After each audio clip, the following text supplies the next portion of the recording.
was possible. Hit cruise control and rub my eyes. The last 3 days, and the rain was unstoppable. It was always cold. Good evening, ladies and gentlemen. On behalf of the Mount Carmel High School Sports Boosters and the Athletic Hall of Fame Committee, we are honored to be here tonight to recognize the 2025 class of the Mount Carmel High School Athletic Hall of Fame. This induction class includes 3 outstanding coaches, 1 state championship athlete, and 1 state semifinalist team. First up is wrestling coach Pat Cheeseman. Pat Cheeseman may have left his coaching mark on the sports of baseball, football, track, and softball during his many years at Mount Carmel High School, but he is indelibly linked to wrestling. Not only is he now an inductee to the Mount Carmel High School Athletic Hall of Fame, Pat has already been honored at the state level, being inducted into the Illinois Wrestling Coaches and Officials Hall of Fame in 2013. A Central Indiana native, Pat was hired at Mount Carmel High School in 1980 and began his coaching career at the Hilltop in 1981. He has an overall record of 338, 125, and 4. That's a winning percentage of 723.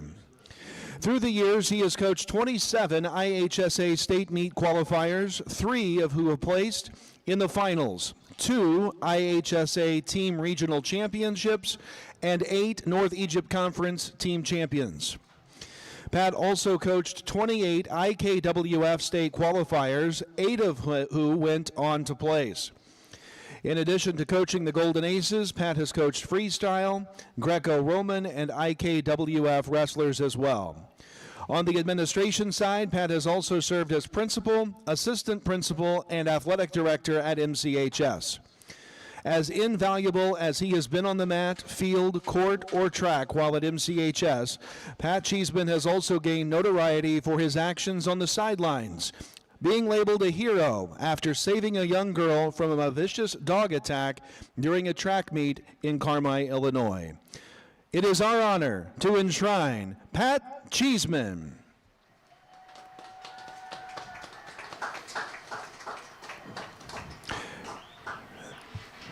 Next is Carla Enllo. Carla Enllo spent 33 years at Mount Carmel High School in the math classroom while coaching many of those years. She came to MCHS after a 4-year stint teaching at North Posey High School. She had student taught at Mount Carmel under Dick Spruill through SIU and wanted to return to Illinois, getting back to MCHS. If you do the math, her influence in teaching and coaching affected well over 4,000 students and athletes during her career. Coach Enllo transitioned the volleyball and softball programs from the Girls Athletic Association format in the 1970s to IHSA competition, the first coach at MCHS in both sports. In volleyball, she amassed a 143-52 record over a 9-year run, a 73.3% winning percentage. She had only one losing campaign. That was her first. Her teams won 4 district titles in consecutive years from 1978 to 1982. Her teams then won 3 regional titles after the change in format from 1983 to 86. Her teams won 4 of the 7 overall NEC conference titles for Mount Carmel in volleyball in 1979, 83, 84, and 85. This set the program on solid ground from the start. And in softball, she served as head coach from 1979 to 1985, winning the school's first NEC championship in 1984, ending her softball tenure with a record of 54-43. Members of her first teams are joining her on the field tonight. Let's hear it for inductee Carla Enllo.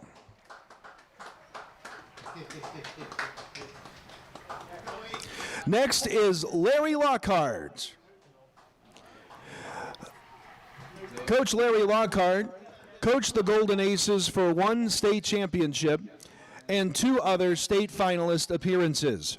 He served as an assistant to Larry Davis on the 1981 state championship football team, having served as an assistant for the team since 1975. He returned following a year away in 1983 to become the head coach of the Golden Aces, serving in that role through the 1989 season, capturing 6 NEC Conference championships in his 7-year stint as head coach, dropping only 3 conference games in that time.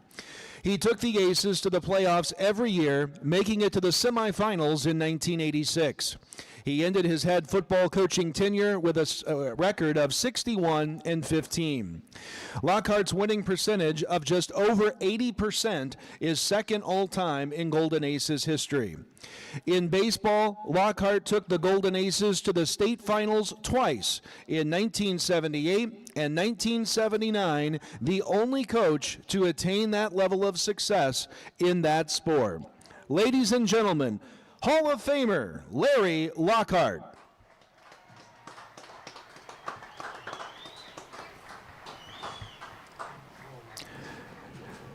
Next is Andrew Wise. Andrew finished his illustrious Mount Carmel High School wrestling career at the very top. He won the 2016 Illinois High School Association State Championship in the 220-pound weight class, defeating Cody Ayers of 50 in Oakwood to complete a 43-1 senior season. Andrew became the second Golden Aces wrestler to win a state title, joining Tanner Crum, who accomplished the feat in 2011. Andrew had a career record of 156-17 on the mat. He burst onto the scene with a record of 36-6 his freshman season in 2012-13, followed by a 38-4 mark as a sophomore and 39-6 his junior season.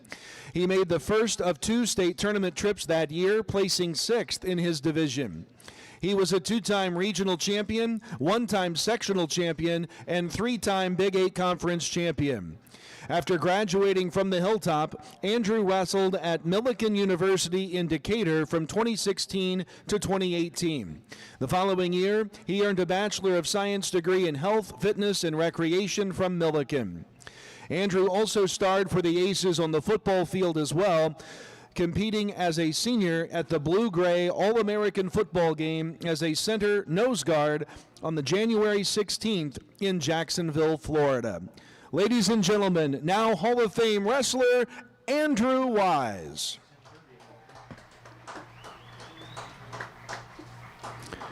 And finally, our lone team to be inducted this evening, the 2001 Golden Aces football team. The 2001 Golden Aces football team took the storied Golden Aces football program back to the state finals for the first time since the Aces won their lone title in football in 1981. In his first of a program record 3 trips to the state finals as a head coach, Darren Peach, in his inaugural year at the helm, led the Golden Aces to an 8-1 regular season before the Aces had convincing playoff wins versus Massac County and Nashville. It was the quarterfinals versus Mount Zion in which the Aces staged a dramatic comeback, scoring the game-winning touchdown, capping an 80-yard drive that started with less than a minute remaining in the game. It was truly the Mount Zion miracle. The Aces then won their semifinal matchup at Benton before setting multiple state records in a double overtime loss to Addison Driscoll. This edition of the Golden Aces proved to be the Cardiac Kids, winning double overtime games in Week 1 versus Harrisburg and again in Week 9 versus Robinson. The latest team enshrined in the Athletic Hall of Fame, the 2001 Golden Aces State Semifinal Football Team.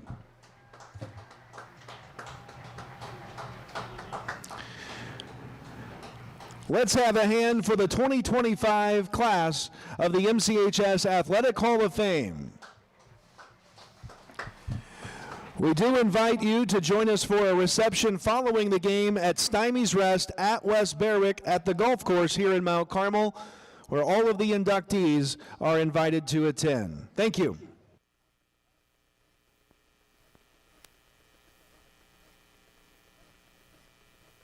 Introducing the Student Plus account from First National Bank, a free checking account designed for students and parents alike. With Student Plus, parents stay in control with real-time alerts and spending limits, while students learn to manage money safely and independently. Instant transfers, lost card protection, and customizable features make banking simple for the whole family. Getting started is easy. Just visit any First National Bank of Allendale branch with your student, set up mobile banking, and choose the features that work best for you. Student Plus accounts with First National Bank.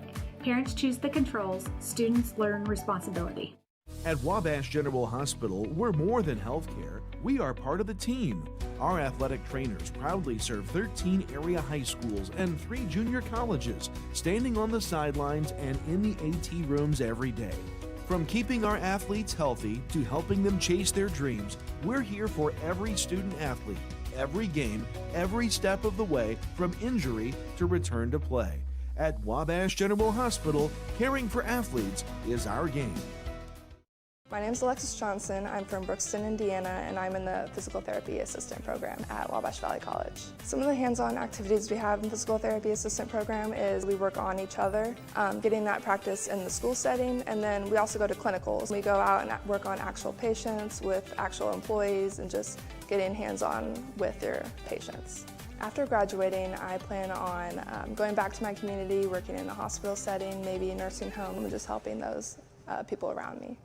Drive into fall at Steve Faulkner Automotive. Get a new Ford F-150 up to $6,400 off MSRP. Get 4.9% for 84 months on 2025 Explorers. Find your new vehicle at SteveFaulknerAutomotive.com. Prices have fallen at Steve Faulkner Automotive. Get up to $6,000 off a new Jeep Wrangler or a Jeep Cherokee L up to $8,000 off or 0% for 60 months. Come in today or go to SteveFaulknerAutomotive.com. Have you or someone you love received an abnormal breast screening result or breast cancer diagnosis? The Ticket for the Cure program at the Wabash County Health Department in Mount Carmel is here to help. Now offering patient navigation services for eligible residents of Wabash, Edwards, and Richland counties. We're with you every step of the way. For more information, call 618-263-3873. That's 618-263-3873. You don't have to face it alone. I'm Elijah Hadrow with the Mount Carmel Fire Department. And I'm David James, President of Mount Carmel Public Utility Company. Did you know that working smoke alarms can significantly reduce the risk of dying in a home fire? Taking just a few seconds each month to test your smoke alarms can make a life-saving difference.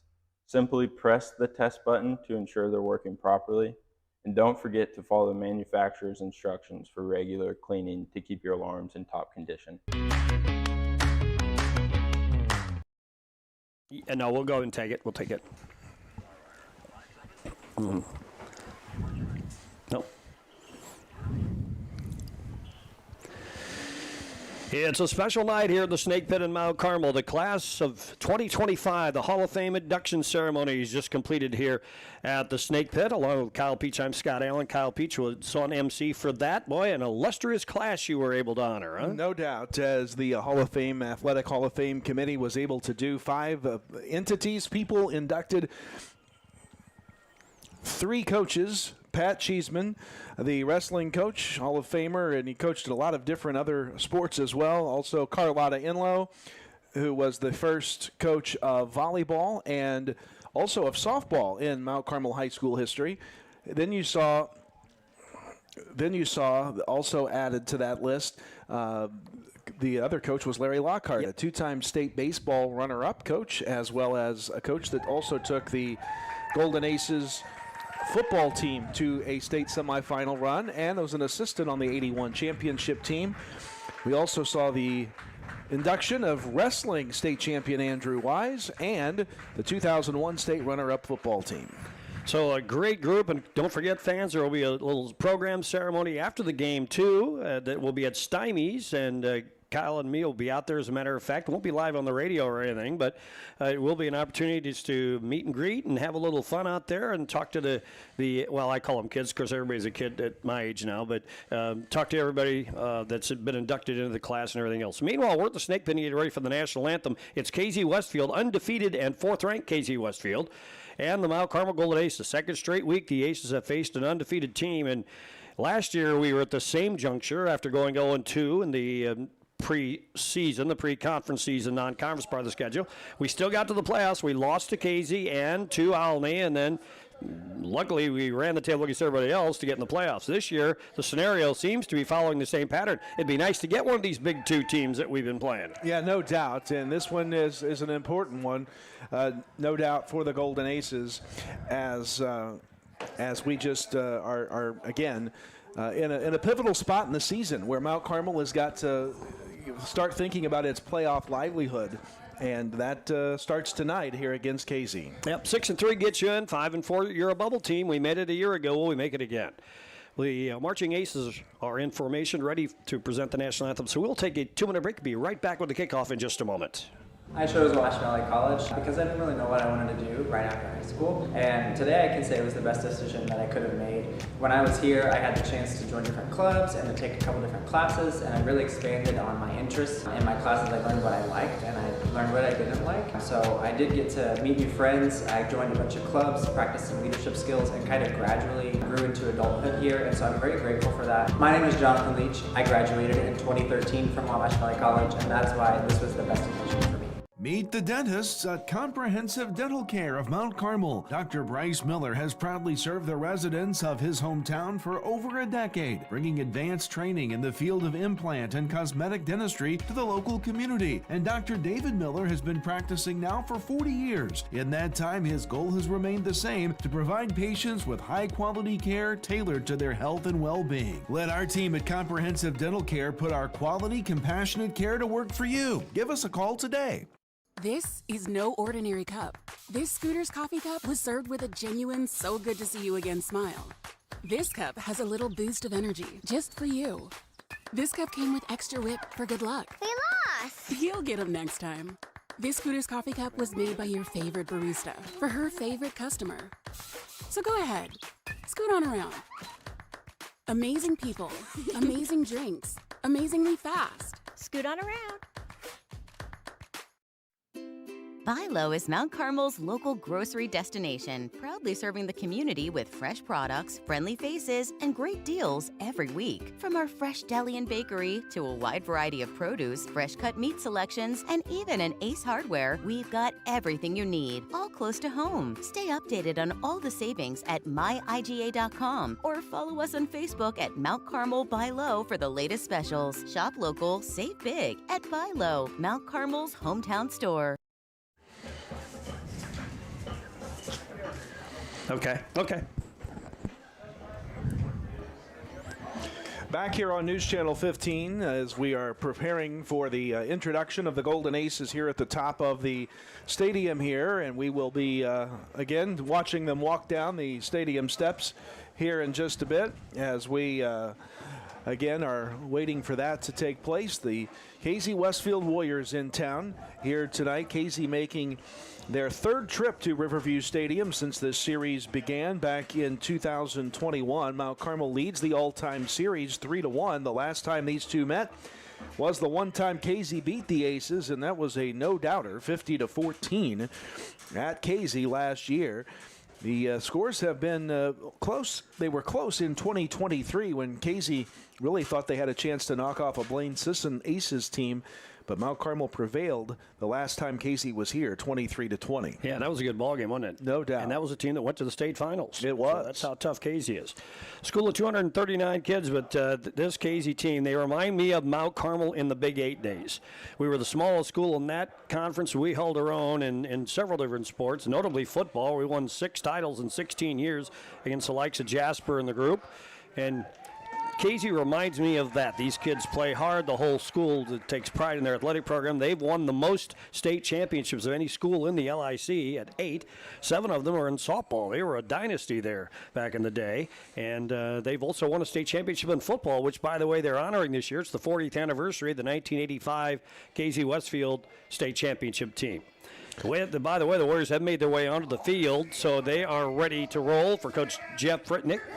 Here come the Golden Aces from the top of the stadium coming down. Hey, Casey gets to watch it all. That's not what coaches like to see. This could be an intimidating little show of force here. Well, and I think, the opposite could be true as well, too. Maybe Casey's trying to say, hey, we're going to do our thing. We're going to be out here. We're not intimidated.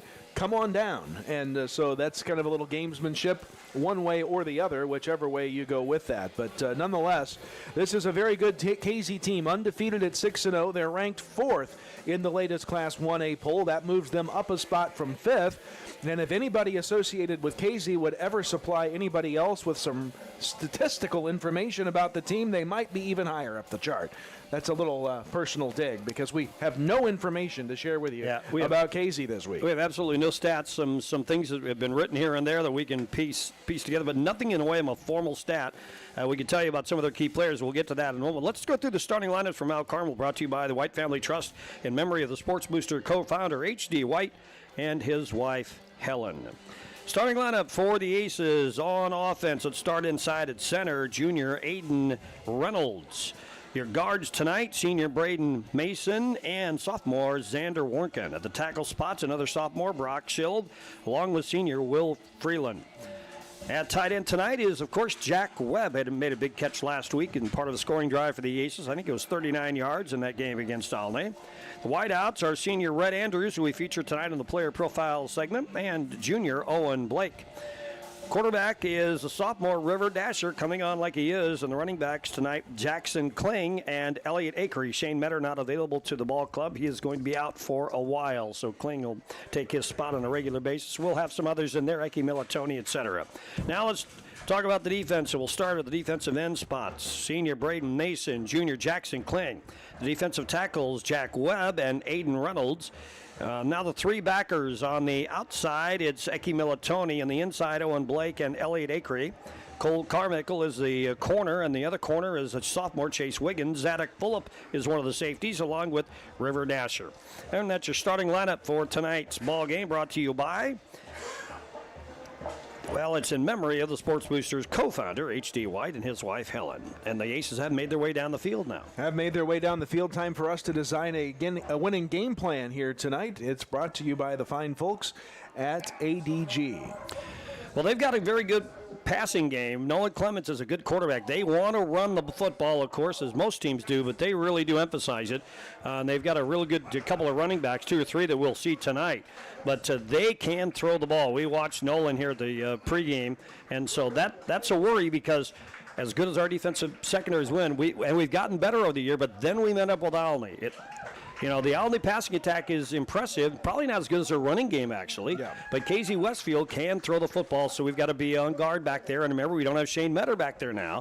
So that's going to really cause some domino effects. Expect to see Tucker Martin back there a little bit too, so we'll get to see him and how he can fare tonight against the game. But what I'm most impressed with Casey is their ability to generate offense in the non-traditional ways. They've had 7 or 8 incidents of block punts and onside kicks and picks and everything. They get it done. They hit you hard, and they're reaching for the football. So we've got to stay away from that as well, too. Yeah, special teams really kind of didn't help us much against Alnay. We missed a couple of extra points that had us chasing points. We gave up a special teams touchdown at the end of the half. So that was really a challenge for Mount Carmel to try to kind of deal with there. And so we can't do that to KZ, a team that is very much on board with getting some special teams and some key, interesting kind of scoring opportunities. I can tell you that Clement, there's only one game out of the 6 they played we have stats from, and that's when they played Newton. Clement was 5 of 14 passing for 84 yards with a touchdown and a pick. Clement also carried the ball 15 times for 80 yards, and another kid to watch carrying the football Luke Karras 4 for 37 in that game, and also out there was Mr. Foudy, number 34, Nick Foudy, a junior, carried the ball 9 times for 89 yards and 2 touchdowns in that game. So those are some names to watch as we design that winning game plan. And that's brought to you by our friends at AEG Architecture and Design Group, 512 Market Street. The next time you need design work done, contact ADG, a longtime Golden Aces football sponsor. The Aces are being introduced tonight. The Aces are wearing their all-maroon uniforms tonight. They had the throwbacks on last week. But that was last week, wasn't it? Yeah. Yeah, had the throwbacks on. Yes, homecoming, actually, 2 weeks ago. 2 weeks ago, yep. And so tonight it's the home unis that are all maroon with the white numerals. Now for the KZ Westfield Warriors, they're wearing their road whites with the purple numbers, purple helmets, and purple striping down the pants, and that is the color scheme for tonight. We give you the color scheme here. There you go. We got you all decked out. Too, by the way. By the way, the flip of the coin went to the Golden Aces. Won the toss, you mentioned that, actually, and they deferred to the second half, so they'll be kicking off. KZ will get the ball first. Okay. And so we will get a first look at Nolan Clements, too, in this game. They've got some very talented athletes, and there are a lot of seniors on this club, so we got to watch out for that. Another kid that we're going to mention a lot of tonight is Darren Hupp. He's a 6', 200-pound senior, made a fingertip catch in one of the scoring drives. You know, KZ found themselves down by 16 against the Marshall Lions with 9.5 to go in the second quarter, and somehow they clawed off the deck and avoided the upset, scoring the last 32 points of their game in a 50-34 win. That was a wild homecoming win for KZ. No doubt indeed, as Dakota Woods will line up to kick it off here for the Golden Aces. The sophomore will deliver the kick downfield. 2 men back deep for KZ.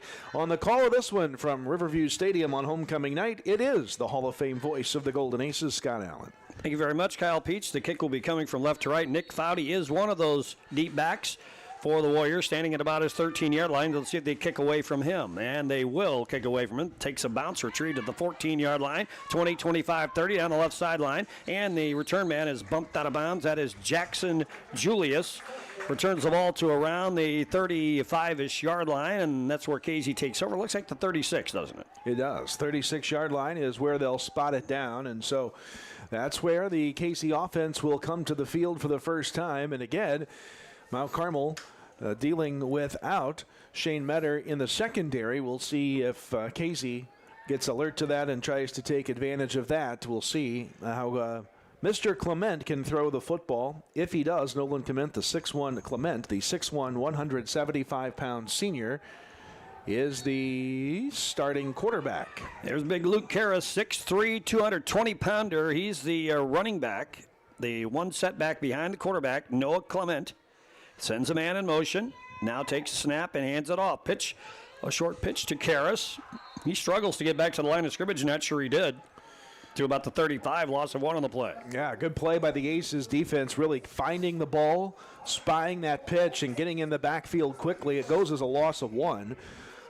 And again, this Aces potent defensive team on the rush has just taken the rush away from most opponents. Now, we did allow 156 yards on 19 carries last week to Alney. What will we do with KZ this week? That was a good start. Now Clement goes under center in the I. The deep back is Foudy, and the quarterback is back to throw. Flushed, goes left, wants to throw on the run, or is he just going to run? He's going to take it and run. He's going to get knocked out of bounds around the 38-yard line. Short gain of about 3 or 4 on the play. It'll be 3rd and long. Well, the Aces blow that up as well. Zadok Fulop chased down the quarterback. There was forward progress, but Clement wanted to throw that football, got back the 1 or 2 that he lost and 3 more to boot, so about a 5-yard gain, 2nd down 7 here. That was good to see a scramble by the quarterback. That meant our coverage was solid back there. We haven't had a lot of that in the defensive secondary this year, so that's a good sign right there for forcing the quarterback to scramble a little bit. Now can the Aces flip the script and stop Casey a 3-and-out here? Now they go back to single back, quarterback under center. He'll operate there most of the night. That's Noah Clement. He's going to hand it off to the lone setback. Luke Karras shuffles left, right, up the middle, and dives for a couple over the 40 to the 42-yard line. It'll be 4th down and about 3, and KZ looks like they're going to punt it away. So just like that, it, for the moment, appears that KZ will go 3-and-out. 3-and-out. Oh, and that means it's a 3-and-out. It is a 3-and-out. That means I have to find the billboard for that. It's a quick stop. Okay. Tire and Lube Center. Quick stop, I believe, for the Aces. Let's see if that's what that is. I don't even have it. Yes, you do. It's on that list. Okay. Quick stop. There it is, tire and lube. But how about that? There is a flag on the play well, here, thank goodness Scott, the official gets to give me a chance here to figure this out. Okay. False start, offense, 5-yard penalty, still 4th down. All right, so there we go. Mount Carmel will get the football back, or so it seems anyway. Derek Greenfield is our head referee tonight, leading this crew. That's who you heard speaking to you there. 4th down and 9 now after the penalty. The Aces have, I guess it's Carmichael back there at the 29. Good kick. And it is a good kick, and we're going to let it go out of bounds upfield across the 30 to the 32-yard line or so. And that's where Mount Carmel will take over. Well, they're not done marking it yet. Walking, 34, 35, 36, 37. I don't know how these guys figured that. They got better eyes than I do, but they mark it up to the 37-yard line. That's where Mount Carmel will take over on their first possession. Good start. Well, it's always interesting because what happens in this situation when they are spotting the football like that is the line judge, the referee on the sideline, looks back to the head referee, the white hat, who is spying where that ball goes out of bounds, and then he marks to where he wants the ball to be placed. In this scenario, it's at the Mount Carmel 37, and River Dasher brings the offense out for the Aces after the defense did their job of 3 and out. And it was Zadok Fulop that was set to return the ball. Now the Aces set it up to go left to right. Receivers are split left and right, wings both ways. And one setback, and River Dasher in the shotgun gives it to Elliott Akery. That lone setback, he tries to go back to the middle and is met with stiff resistance. He went nowhere. No gain, 2nd down. How about Casey's defense stepping up on the stop as Akery saw that gap plugged up quickly. No gain on the play. 2nd down and 10 now for Mount Carmel after that. Casey Westfield, number 4 in Class 1A, the AP poll, not ranked in the Massey poll, interestingly enough. Meanwhile, Alney not ranked in the AP poll, but they're ranked in the Massey Class 4A poll, so you never know. Receivers are split. Kling slides left, sets down, left side of the line, and now it's going to be a quick little throw to Elliott Akery out of the backfield. 40, 45, 50, 1st down into Casey territory before he's finally run out of bounds at around the 47-yard line. Nice throw and not catch and run by Elliott Akery, 1st down. The first and 10 Pins Bowling Center, 1st down of the day. That'll go for 16 yards, move the chains for the Golden Aces. River Dasher connecting to Elliott Akery. And I don't know that Elliott had caught many passes before his first one last week. But he's got one here tonight. He's now caught 3 on the year. A slot and wide out to the right side. Hand off. This time it's Eki Militoni trying to get to the outside. Takes a lane and settles for a yard or two to around the KZ 47-yard line. 2nd and 9 from there. So Eki gets about a yard. 2nd down, as you said. And, earlier this week, I don't know how official this is, but I ran into Jack Webb at Taco Tierra, of all places. Of course, that's where the kids would be. And he said, expect to see Mount Carmel maybe go to the air a little bit more against this KC defense.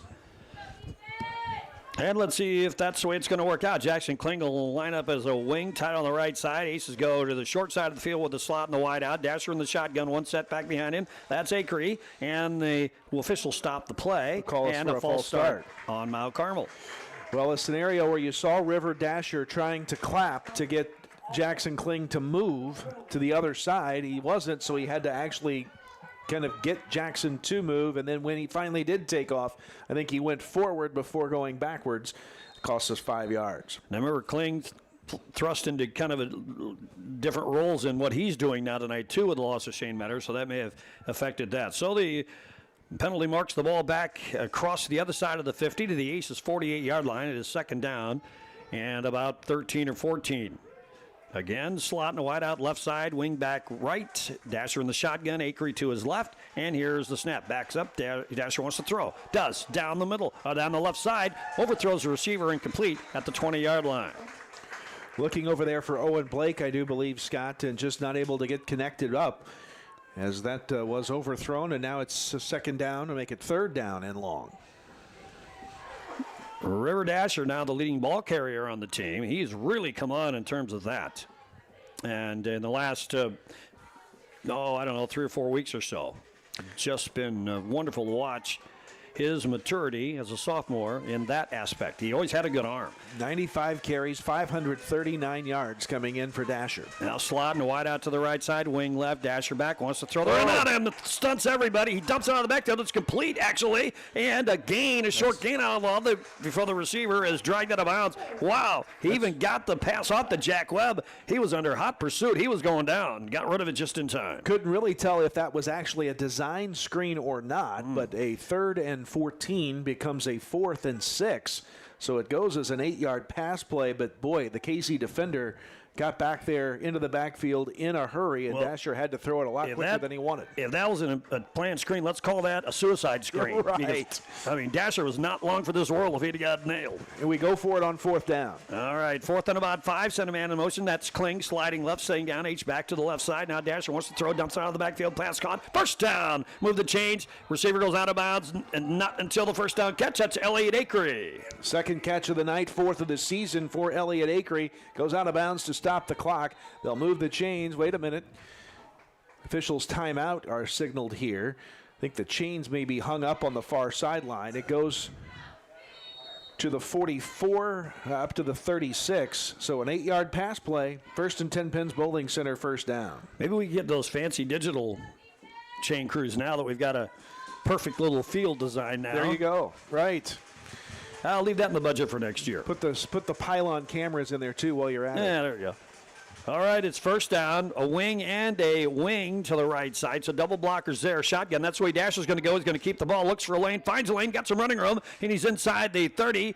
Finally bolted back at about the 28, just shy of the marker, but not by much. His first carry of the night, and we've got an injured player shaken up. Out there is number 50, Brock Schilb, the sophomore. Lineman. And that will hurt if he can't hop up quickly, but it will go as an 8-yard gain for River Dasher to leave Mount Carmel with a 2nd and 2. Dasher's first carry of the night goes for 8 yards as they tend to Schilb on the field. Well, they threw that extra blocker in to give him a little extra blocking help up front. Militoni, I think, was along with Kling on that right side, and that's the direction Dasher went. Follows leads and almost got to the pylon, almost got to the chain. Very short now, 2nd and about 2. Well, the clock is stopped. Yep. 7:29 left here in the first period. And again, we want to remind everybody that at the end of the game, we're going to hurry up out of here and head to Stymie's at the golf course for the Hall of Fame induction ceremony post-party, I guess you'd call it, the reception for everybody. Everybody is welcome in the community to come join us. They do get Schilb up. He is walking with assistance to the sideline, not putting a whole lot of weight on that right leg, I do believe, as he checks out. The Aces will come back out with a 2nd and 2 from the 28. And making a change of personnel up front now, early in the game. Already dealing without Shane Metter now for a while. Haven't heard much on that one, though. Played a whole lot of football last week with a broken leg. Yeah, crazy, huh? 2nd down on a short 2. Wide out and a wing to the right side. One wide out to the left, 2. Metter in the shot. Dasher in the shotgun. Wants to throw. Does. And he's throwing for the end zone. And the pass is up there. And that caught. Touchdown, I think. No, they're going to say he's out of bounds. Oh, he's out of bounds is what they're going to rule in the end zone. Okay. No argument, it appears. So, and it was Jack Webb on the cat. No, it wasn't. It was not Webb. No. I didn't see who it was on that far sideline, but I wonder if it was Blake over there again. Could have been. Ruled incomplete. So it's 3rd down now. Well, Dasher had a pretty good football throw on that one. No doubt. Those are always kind of tough because you're kind of leading, throwing it at an angle, and kind of gauging the distance in that end zone. So here we go again. Now we've got 3 setbacks. We're in that kind of that triple I, and there is the quarterback Dasher, I think, getting the first down. Yep, that's the plan. Just go there, get the first down, move the chains, get everything set. It is a first down. He'll take it from the 28 to the 26. Move the chains. Another 1st and 10 Pins Bowling Center first down. Now Carmel on the march. We've had several long drives in this game. In this season, I should say. Gotten better and better at that as we've gone along. Really kind of started when Elliott Acree kind of came into form at about week 3. And we've been a much more efficient offense since then. So now we're going to set it up with a new set of downs. Dasher in the shotgun hands it to Acree. Slides left, darts up the middle. He's got some running room. Nice little run inside the 20. And getting close to the 15, getting close to the 20-yard line, call it the 22. So the Aces go back in the Big R. Well, we're getting closer to the Big R Farm yeah. and Home red zone, just outside of that, at the 21-yard line is where they'll set it down. So a gain of 5 for Acree on the play. He's got 5 yards on 2 carries here early in the first quarter. How about Carmel the lady looking for the first score? How about the Lady Aces volleyball team? Huh? They beat Paris last night, 2-0. They are at least owners of a share of the LIC conference crown this year. Had a big win against Newton to give them their first loss earlier. Acre gets the call here, slides left, and stumbles his way over the 20. Did a nice job just to keep his balance that long. Newton did a good job. Casey did a good job of trying to blow that play up. Still, he gets to the 19-yard line. Now he's in the Big R red zone. Big R Farm and Home red zone. Call it a third and a long 3, short 4 here after Acree gets about 2. 4 down territory here for Mount Carmel from the 19-yard line. 5:33 to go, first period. Scoreless ball game here. Projected to be a 3-point ball game. Massey has Casey, your winner, 27-24. Let's see if the Aces can spring what I guess would be termed an upset then, huh? Yeah, it would be indeed. River Dasher, one step back to his left. He's going to throw the ball. He's flushed out of the pocket. Now he still throws it. It's a pass that's caught. And inside the 10, down to the 7-yard line, the receiver. That's Webb. Yep, nice job by Jack Webb on the flip pass to the right side. Couldn't quite get to the edge all the way, but moved the chains. And it's a 1st and goal from Mount Carmel. Right at the 5-yard line, 1st and 10 Pins Bowling Center, first down. 1st and goal at the 5. That's a 7-yard pass play from Dasher to Webb, setting up the 1st and goal. We thank you for listening to us wherever you are tonight around the world. It's still a harvest time. They don't have everything out of the field yet, so I know there's a lot of guys out working this weekend. Thank you for listening in your cab tonight. The Aces go to that triple set in the backfield, and they give it to Acree. Bounces off of one man and could not keep going after that. So short gain. Nice job by Casey to hold him to about a 1-yard gain. Yeah, this Casey team is very physical, as you saw on that play right there. They popped Acree a couple of good times. He was able to get across the 5 up to the 4, but only 1 yard on that play. 2nd and goal from the 4-yard line. But definitely 4 down territory from this point. Mount Carmel bids to take the lead here against undefeated Casey Westfield. 3 chances to get 4 yards. And the Aces now appear to set in the deuce backfield set, and it'll be Acree looking, checking to the right side, giving progress to about the 2-yard line, if that far. It'll be 3rd down. Yeah, they're calling it the 2. 3rd and goal. I think Dasher may have kept that one, and so it was close. I couldn't tell. I think they did call Dasher on the PA. So 3rd and goal from the 2. Now you got to punch this thing in here. This is eating clock as we're down to 3:47 to go in the opening period. But that's okay. Mount Carmel doesn't mind keeping other teams off the field. Yep, he's got Acree to his right. Now this time the quarterback keeps the ball and gets progress to around the 1-yard line. Did not get in there. And maybe inside the 1, not much. It'll be 4th and goal from there. So it's push time. Let's see if we're going to bring everything. Wow. Let's see if he goes under center this play. May not. That was Shane Metter's MO. They'd bring him at this point and let him go under center. We didn't see that in the last play. I don't know if we'll see it this play at all. How about a little tush push? Is that legal in high school football? I don't know. 4th and goal from the 1. They may not want to operate a sophomore quarterback if they haven't run him under center a lot. They may not want to have him do that. We haven't got the play call in yet. There's 5 on the play clock. We're going to have to spend a timeout, and there comes the call from Michael Brewer. Actually, they don't get it in, and they get it off, and now they signal timeout first. Of course they did. They called the timeout. Well, again, this is a spot for Metter, and we appeared a little confused, or we were confused on the sidelines what to do, one or the other. But how about that? They called the timeout after it appeared the play had started, so no touchdown, timeout. I guess we'll keep it here. We don't want to miss the score. Wishful thinking maybe, but I don't think maybe we'll get it. But yeah, interesting format now because this is the perfect situation where to use Shane Metter.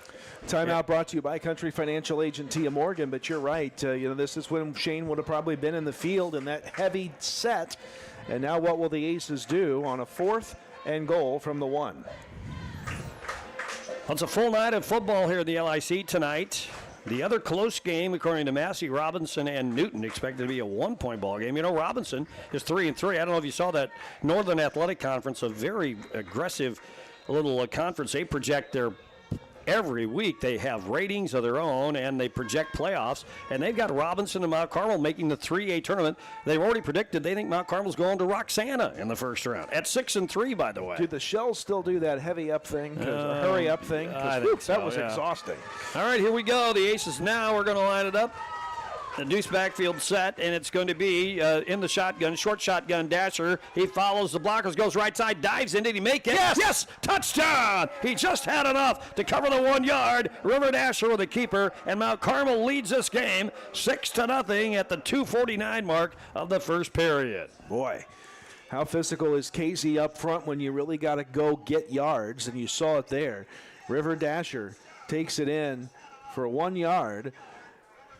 And now we've got the point after try coming. And remember, last week, uncharacteristic of Mount Carmel, we were 0 of 2 last week in this department. And then the rest of the night, we were kind of chasing points. It's Chase Wiggins out there to try to get back on track. Aces ended up losing by 16 to Albany last week, 42-26, after leading till the very few final seconds of the first half. Wiggins 13 of 19 on the PATs for the season. It'll be Dasher holding for Wiggins, and there's a snap ball down the kick away. Off the upright. And it banged off you're exactly right, it clunks off the upright, so we've missed 3 straight extra points over 2 weeks. And let's take a look at that Jade Investment Advisor Tim Phillips scoreboard. It's Mount Carmel 6, KZ Westfield nothing, back in 30. Drive into fall at Steve Faulkner Automotive. Get a new Ford F-150 up to $6,400 off MSRP. Get 4.9% for 84 months on 2025 Explorers. Find your new vehicle at SteveFaulknerAutomotive.com. Prices have fallen at Steve Faulkner Automotive. Get up to $6,000 off a new Jeep Wrangler or a Jeep Cherokee L up to $8,000 off or 0% for 60 months. Come in today or go to SteveFaulknerAutomotive.com. Well, the Aces have scored first. They lead this one 6-0. Nice drive from Mount Carmel with the sophomore in charge. We got down to the goal line stand, and we kind of figured an adjustment without Metter's availability. We went with Dasher in a short kind of a stance out of the shotgun, and we got the points. That's all that matters. And now the kick comes. It's retrieved at the 22-yard line, 20, 25, 30. Cuts into the left side and still looking for running room and almost escaped one man. Finally brought down at around the 33-yard line. That's Julius on the return, and the Warriors set it down right there. Well, Mount Carmel's defense allowed only 6 yards the first time KZ was out on the field. Both of those, all 6 of those yards came on the ground, a 3 and out. Can we stay that effective and efficient defensively against KZ, a team that can score a lot of points in a lot of different ways? You know, the Aces had gone 4 straight weeks allowing teams under 100 yards total offense against them, and sometimes single digits, and that ended last week against Olney, but Olney's an explosive ball club. The fact is they didn't get that many yards in the scheme of things. No, we still outgained them on the night. Now the Warriors have a receiver. Now he's in motion to the left side, backs her in the eye, and there's a handout to the tailback, and he goes right side and gets some running room. That's Karras. No, it might be another 2 in there. Are there 2 2s or just 1 on that uniform? I think there are 22. 22, not 2. So that's Giovanni Santillan, and he's the carry. Santillan, Santillan. Nice gain, though, about 7 on the play. Second down for KZ. Biggest play of the night from scrimmage for the Warriors, going to Santillan, a 6', 165-pound junior out of the backfield that time. The third Warrior to rush the football in this game. Landon Rohr is the wide out slot man to the left side, backs in the eye, and there's the pitch to the deep back, and trying to get outside is Nick Foudy. His first carry of the day, tries to cut back to the middle, gets a first down, but there's a flag down at the 44-yard line. Let's see if it goes for the first down or it's coming back the other way. It will be a first down pending the penalty, but that may be in the area of a hold. And the flag, it over. Flag sits at the 38-yard line. And we'll hear it here in a moment, I think. No, still walking. Yeah, he's asking Mount Carmel, so it's a good sign. Michael Brewer says back him up. Block in the back, offense. 10-yard penalty from the previous spot. Still second down. Actually, I'm not even sure that was a Kellen Sullivan. He's also another frequently used back. 6', 175 is senior. So the block in the back, not the hold, but it'll set up Casey now with a 2nd and 14 after the 10-yard penalty. Casey goes from right to left here at the Snake Pit. The Warriors operate out of the eye with the receiver off to the right side, a wing that way as well. Overload right. Clement backs up, wants to throw. Has time, fires over the middle. Pass is almost picked off. Tipped up in the air by the defensive backfield, and it sails incomplete at the 45-yard line. That was River Dasher back there, wasn't it? I think so. Yep. He got his hands on it, at least one of the two defenders back there that had a shot at it, and the first official pass recorded for Clement goes incomplete. And it's now 3rd and long for Casey. Like the start by the DB so far. We've had one hurry, and now we've played tough in there and broken up a pass. 3rd down now. 3rd and about 15 for the Warriors. Maybe not quite that far. What do you think, Cal? 3rd and 14. You're on it. Yep. Quarterback in the shotgun. High snap. Backs up. Now he's going to flushed out of the pocket. Wants to take off running. Aces recover nicely and bring him down for a short gain, if not a loss on the play. That was Xander Bader who got the legs of Clement from behind. It is another loss. It'll be 4th and forever. Call it about a loss of 2, maybe 3, as Bader blows the play up. And it's another 3 and out, right? Because they were going to get the first in on the penalty, so another quick stop, 3 and out. And it's going to be a punt. Nice try. That was going to be a quarterback draw. He certainly blew that up. Aces will get the football back and in good shape. Our 2 return men are. Oh, low snap. About the 43. Wow. A very high kick. May have been partially deflected. I'm not sure on that. And it will bounce. Still take a pretty good bounce over midfield. Rolled in at about the 44-yard line. So a kick of 31 yards and no return. And Mount Carmel is a great start at their 44. Mount Carmel just about got their paws on that football, and the punter knew he had to get it off in a hurry, and did, and sent it sailing high into the sky here at Riverview Stadium. The bounce off the turf effective for Casey to make it go a little further backfield. But nonetheless, a great start field position-wise with only 44 seconds left in the first quarter. Mount Carmel with the ball and the lead. So far, so good for the Aces, notably on defense. 8 total yards allowed through Casey's first 2 drives. We marched the ball down the field, took our time like we always do. We've not really been a big play team. We are a grinder team, and we've had very good success with that line play through much of the year. Now let's see what we do here. Dasher has a wing and a wide out to the right side, and the receivers are split left and right. Dasher wants to throw, fires left side, pass is caught. Oh, good move. And now a nice move, gets away from his man, first down, and then some inside the Casey 40 down to the 38-yard line or so. That's Rhett Andrews. How about that, huh? We just talked to him before the game, our featured player for the week. He likes catching the football, but he likes blocking too. Well, they get to do a little bit of both there on that play. First down. Call it a gain of 17 yards. Biggest play of the night for the Aces offense. Clock stops. 36 seconds left in the quarter as Andrews went out of bounds after getting that first down into Casey territory. Nice job of the Aces. Line it up now, the Warrior 37-yard line. Receivers are split again. Dasher in the shotgun. Elliott Aker to his left. And now Aker gets the call, curling back to the right side, looking for running room inside the 35, and then dropped and repelled at that mark. Maybe Militoni. Yeah, it was Eki Militoni on the carry, and they do give him the gain to the 34.5-yard line. Second down. Gain of about 4 on the play. 2nd and 6 coming up. Acree now, or rather Militoni, 2 carries, 5 yards. Acree's at 4 for 8 as the clock winds down, and we're not going to take another snap here in the first quarter. That will do it for the first quarter here tonight on Hall of Fame night at the Snake Pit. Thanks for joining us tonight. Well, it's been a dandy first quarter. Mount Carmel is your leader. Let's take a look at that Jade Investment Financial Advisor Tim Phillips scoreboard. It says Mount Carmel 6, Casey Westfield nothing. Back with a second frame in 1 minute.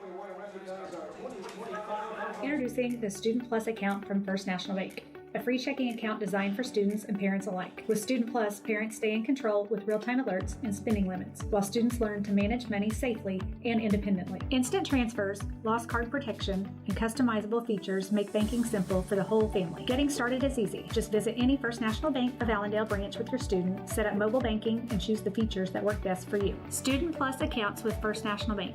Parents choose the controls, students learn responsibility. Grammy Award winner, country and gospel music legend Jimmy Fortune is coming to Wabash Valley College for a performance in the Brubeck Theater, Friday, October 17th at 7:30 p.m.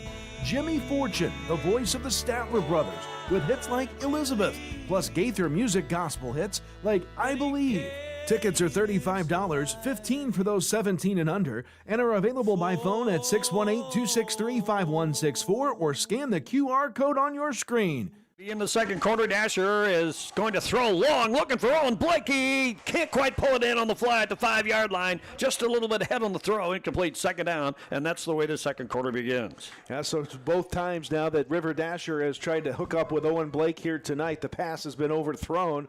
Not sure if just the timing isn't synced up right there or what, but going for broke on that play. Second down, and now it's 3rd and 6 for the Aces from the 34-yard line.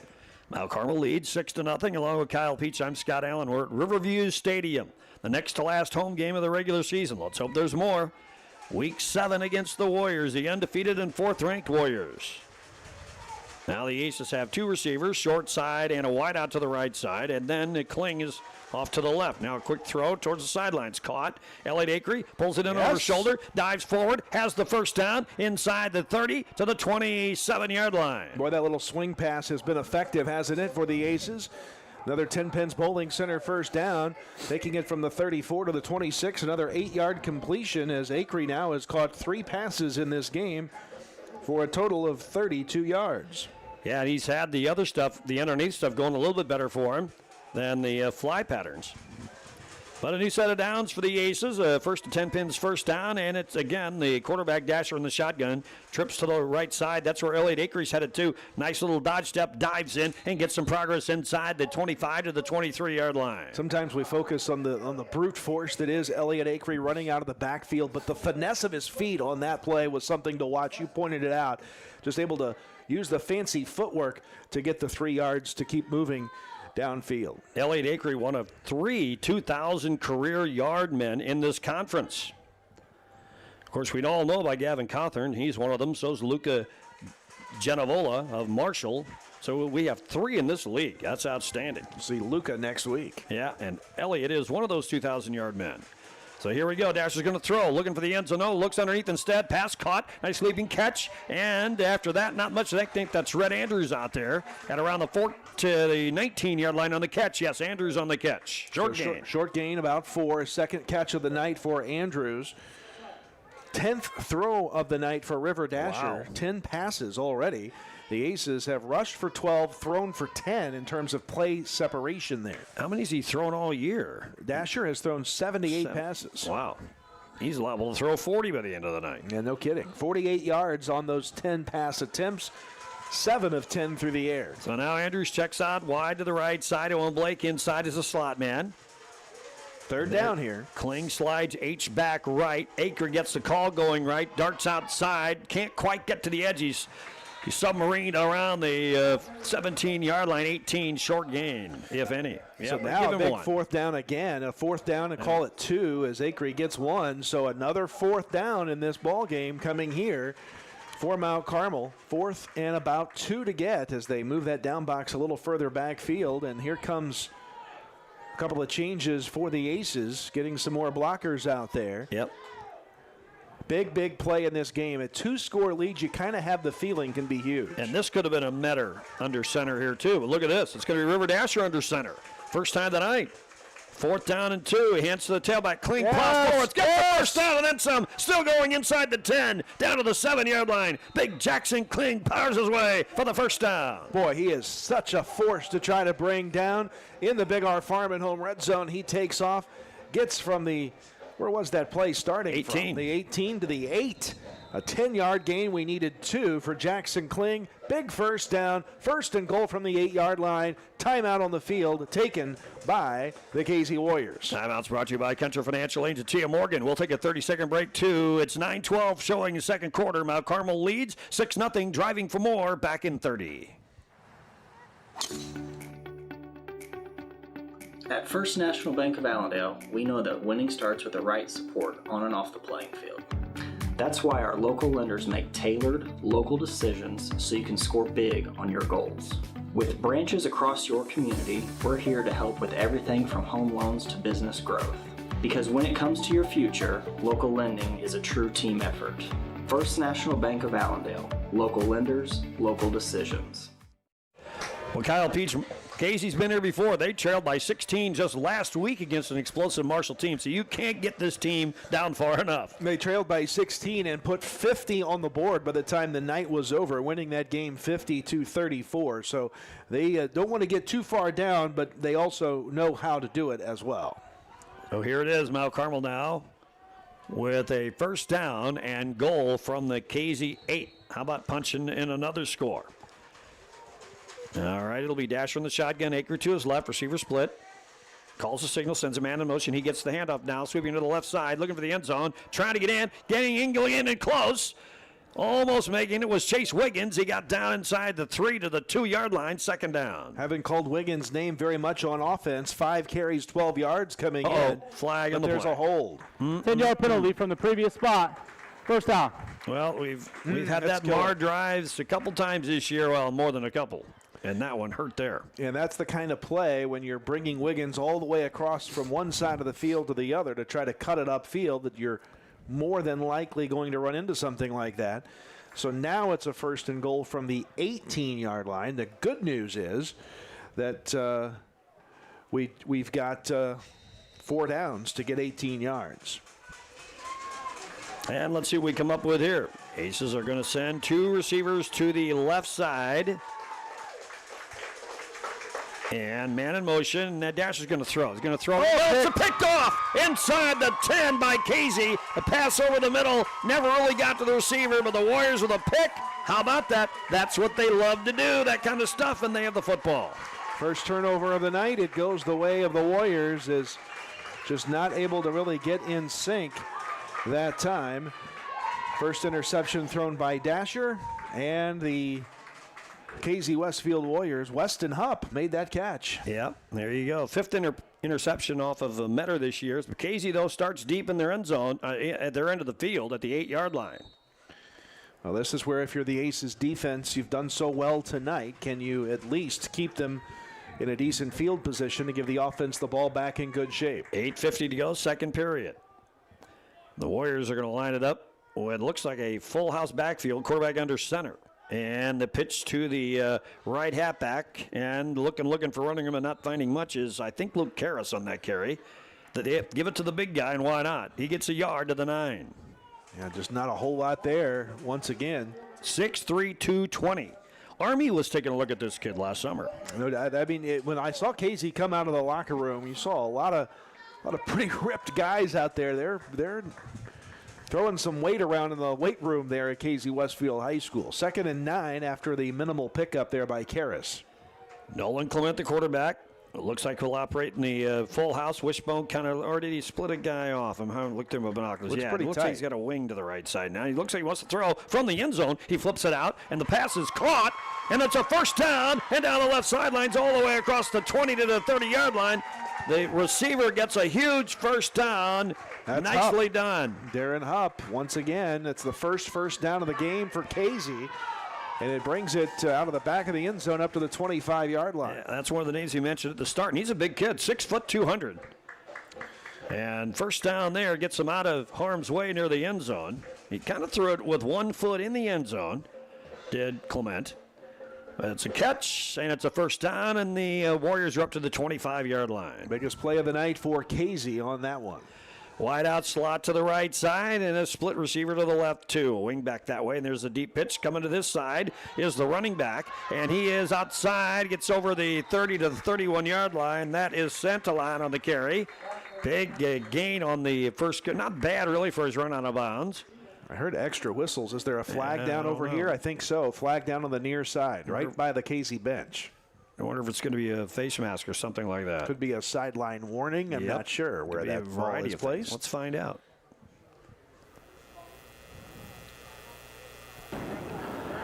Personal foul, horse collar, defense. Okay. 15-yard penalty from the end of the run. First down. That one's a stinger. Yeah, that's definitely a killer. They'll take the ball all the way up to the 48-yard line. Wow, considering this drive started at the 8, and we've just helped it along immensely. 1st and 10 for KZ Westfield. So the Warriors on the march here. We're down to 7:51 to go now in the second quarter of play. Receivers are left and right. The wideouts to the left side, wing back to the right side, and there is a handoff. Ball carrier pushes hard and gets to the right side, and the carry that time is Kean Davis, a sophomore, and he gets to midfield. Nope, they get Luke Karras instead. Not 20, but number 2. He's so big, he looks like he's got different numbers. Second number out there somewhere. So Davis, or Karras rather, gets 2 yards on the play. 2nd and 8 right from midfield. Don't forget halftime. We'll have the Keep Us Funeral Home halftime report. Don't forget fans afterwards tonight. We'll be at Stymie's. Come on down and join us. We're going to visit with as many of the inductees as we can get to tonight. It's Hall of Fame night, of course. Now the Warriors bring trips out to the left side.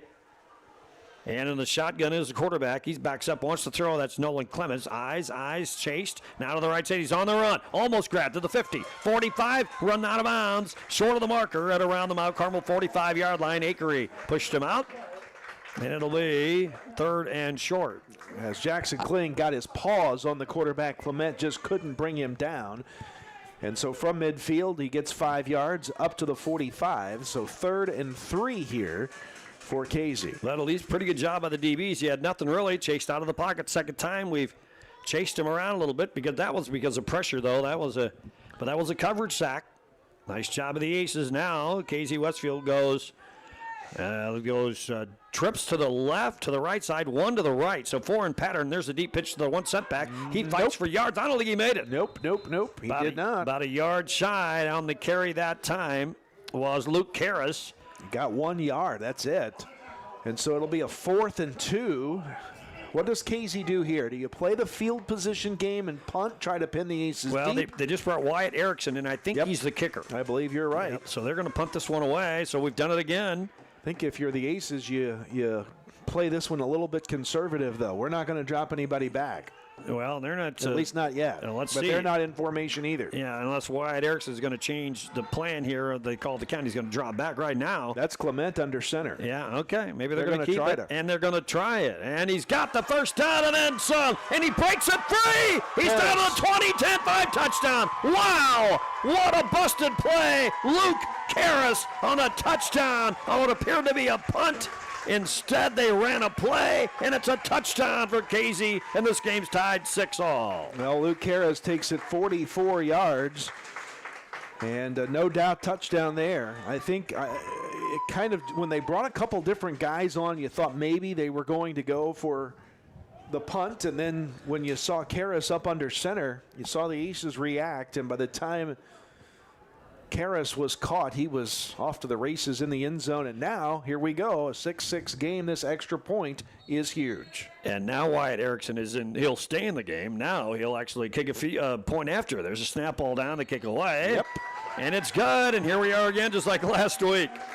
So let's take a look at the Jade Investment Advisor Tim Phillips scoreboard. Casey's your new leader. They lead Mount Carmel 7-6. 6:03 to go in the half. Back in 30. Corporate America Family Credit Union at 1011 Oak Street in Mount Carmel is ready to serve you with the financial tools you need for your life's journey. Our staff consists of friends and neighbors from our community, here to serve you like family. We offer a full line of financial services, including new and used vehicle loans, home loans, checking and savings accounts, access to no surcharge ATMs, 24/7 account access, and more. Call or visit us today. Corporate America Family Credit Union, empowering financial success.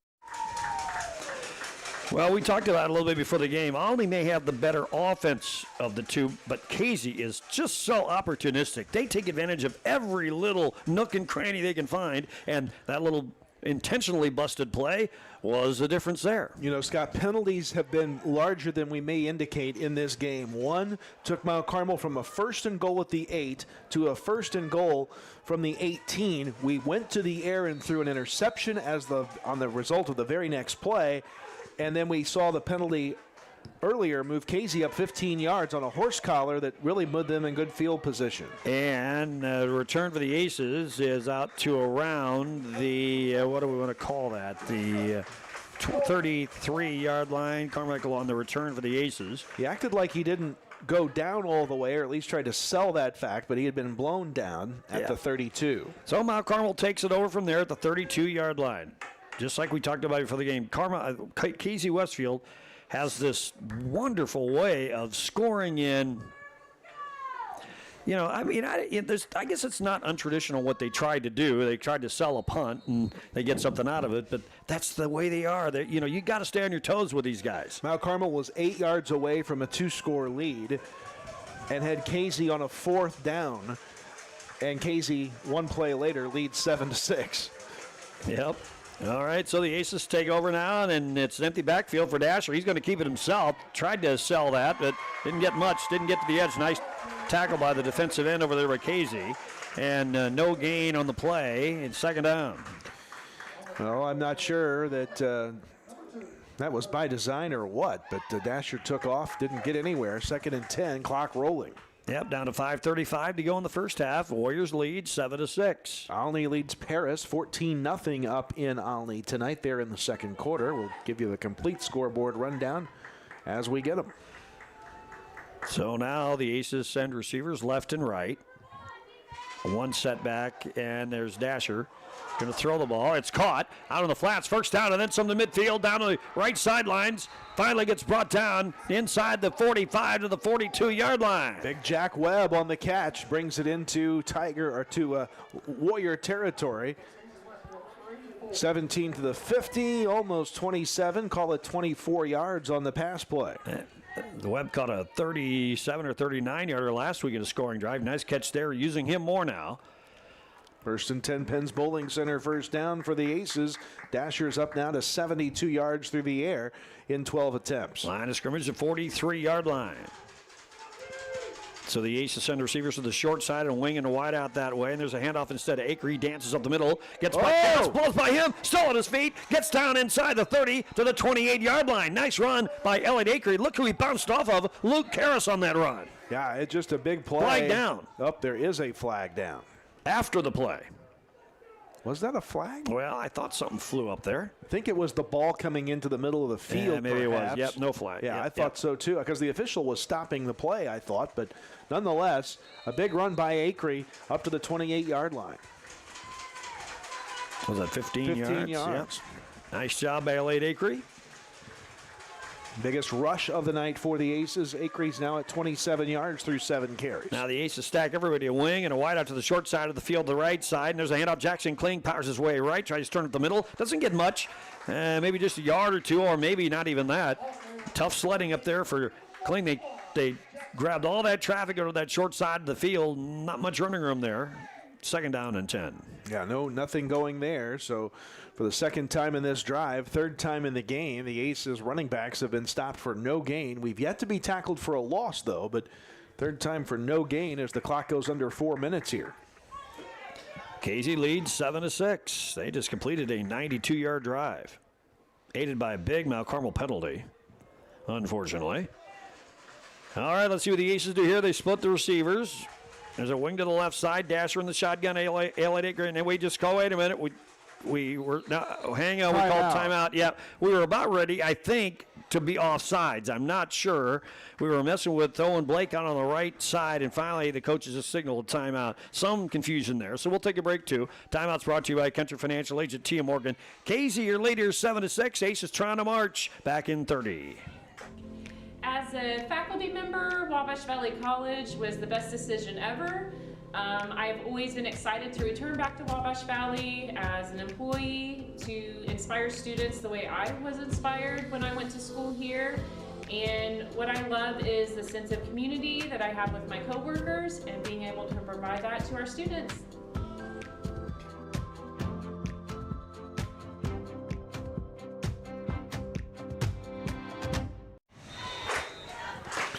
Partner, I want to tell you before you give this that I just got word that Olivia Peach and Ava Giese came in 3rd place in the LIC Girls Tennis Tournament today. 2nd team all-conference for them, so congratulations. Good for them. They were the number 3 seed going into that thing, so they came out of it with 3rd place too. Good job, girls. And the LAs get some points in that tournament. It was held in Robinson today. Now it's 2nd down. Aces are going to crowd the field on that right side again. The wing is that way, too. And now the snap says way behind the quarterback. He's going to have to fall and tries to pick it up. And now it's down to the other side of the 50-yard line. That's how much further back it is. A loss of 24 on the play, all the way back to the 49. Well, when the ball can hit the turf, those things can kind of happen because that's not going to stop anytime soon. And boy, oh boy, a 24-yard loss. So suddenly now Mount Carmel faces a third and forever back at the 49-yard line of Mount Carmel. They have to go all the way to the Casey 18-yard line. 34 yards to get. Yep, and 34. it's third down. Yep. And this may not even be four-down territory from here. We're down to 2:54 to go here in the second quarter. Working to get the play call in here as the clock continues to roll, but still plenty of time on the play clock. Yeah, like 20. Okay, now we hustle up to the ball very quickly. Casey gets her players off the field barely in time. Ace is going to go kind of clock mode here, work the clock down. We don't want to give Casey the ball back if we don't have to. Dasher looks over the sidelines for the play and hands it off to Akery. Slides upfield and gets to the 45 of Casey. So a gain of about 6, and it'll be fourth down, and maybe we're just going to give it up at this point. 2:18 to go in the half. Well, are the Warriors going to spend a timeout to save some clock? They are not. Now they are. It's a 6-yard gain, and Casey spends their second timeout. So we'll take a break, too. Brought to you by Country Financial Agent Tia Morgan. Timeouts are KZ Westfield, your leaders, 7-6. They want to get the ball back and drive for points. We're back in 30. What's up, guys? It's Fire Pup here with the Mount Carmel Fire Department. And I'm here with my friend David, the president of Mount Carmel Public Utility. Today's focus is on the importance of replacing your smoke alarms. Age is crucial when it comes to smoke alarms. Replace all smoke alarms every 10 years or sooner if they fail to respond during testing. Remember, fire spreads quickly. You might have less than 2 minutes to escape once the alarm sounds. Functional smoke alarms provide early warning, giving you precious time to get to safety.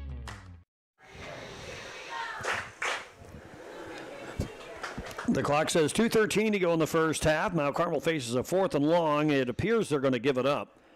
Casey called the timeout, so they'll have that much more time on the clock remaining. Let's see what the Aces are going to do.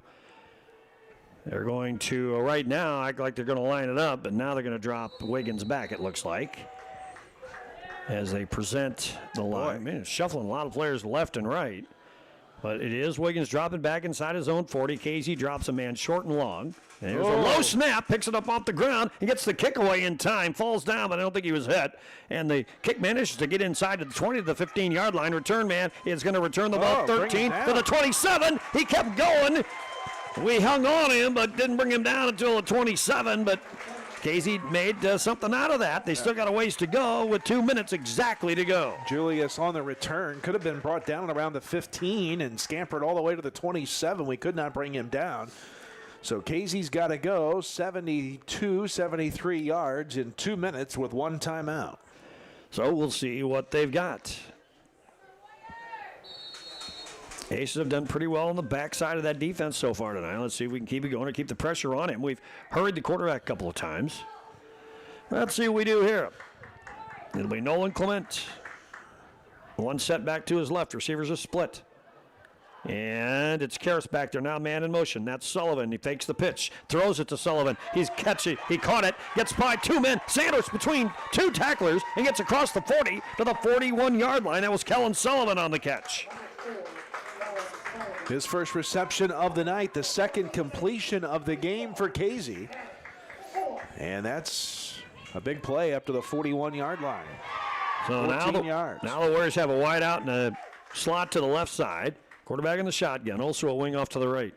So, and in fact, 4 in pattern, actually, 2 on each side. Now, he fakes, wants to throw, chased out of the pocket, still wants to throw, fires in underneath, and the pass is off the receiver, incomplete, almost picked off by Dasher at the 42. I'm telling you, that one hit Dasher in the chest protector area there, I think. Hit him in the shoulder pads. Otherwise, he hauls that one in for a pick 6.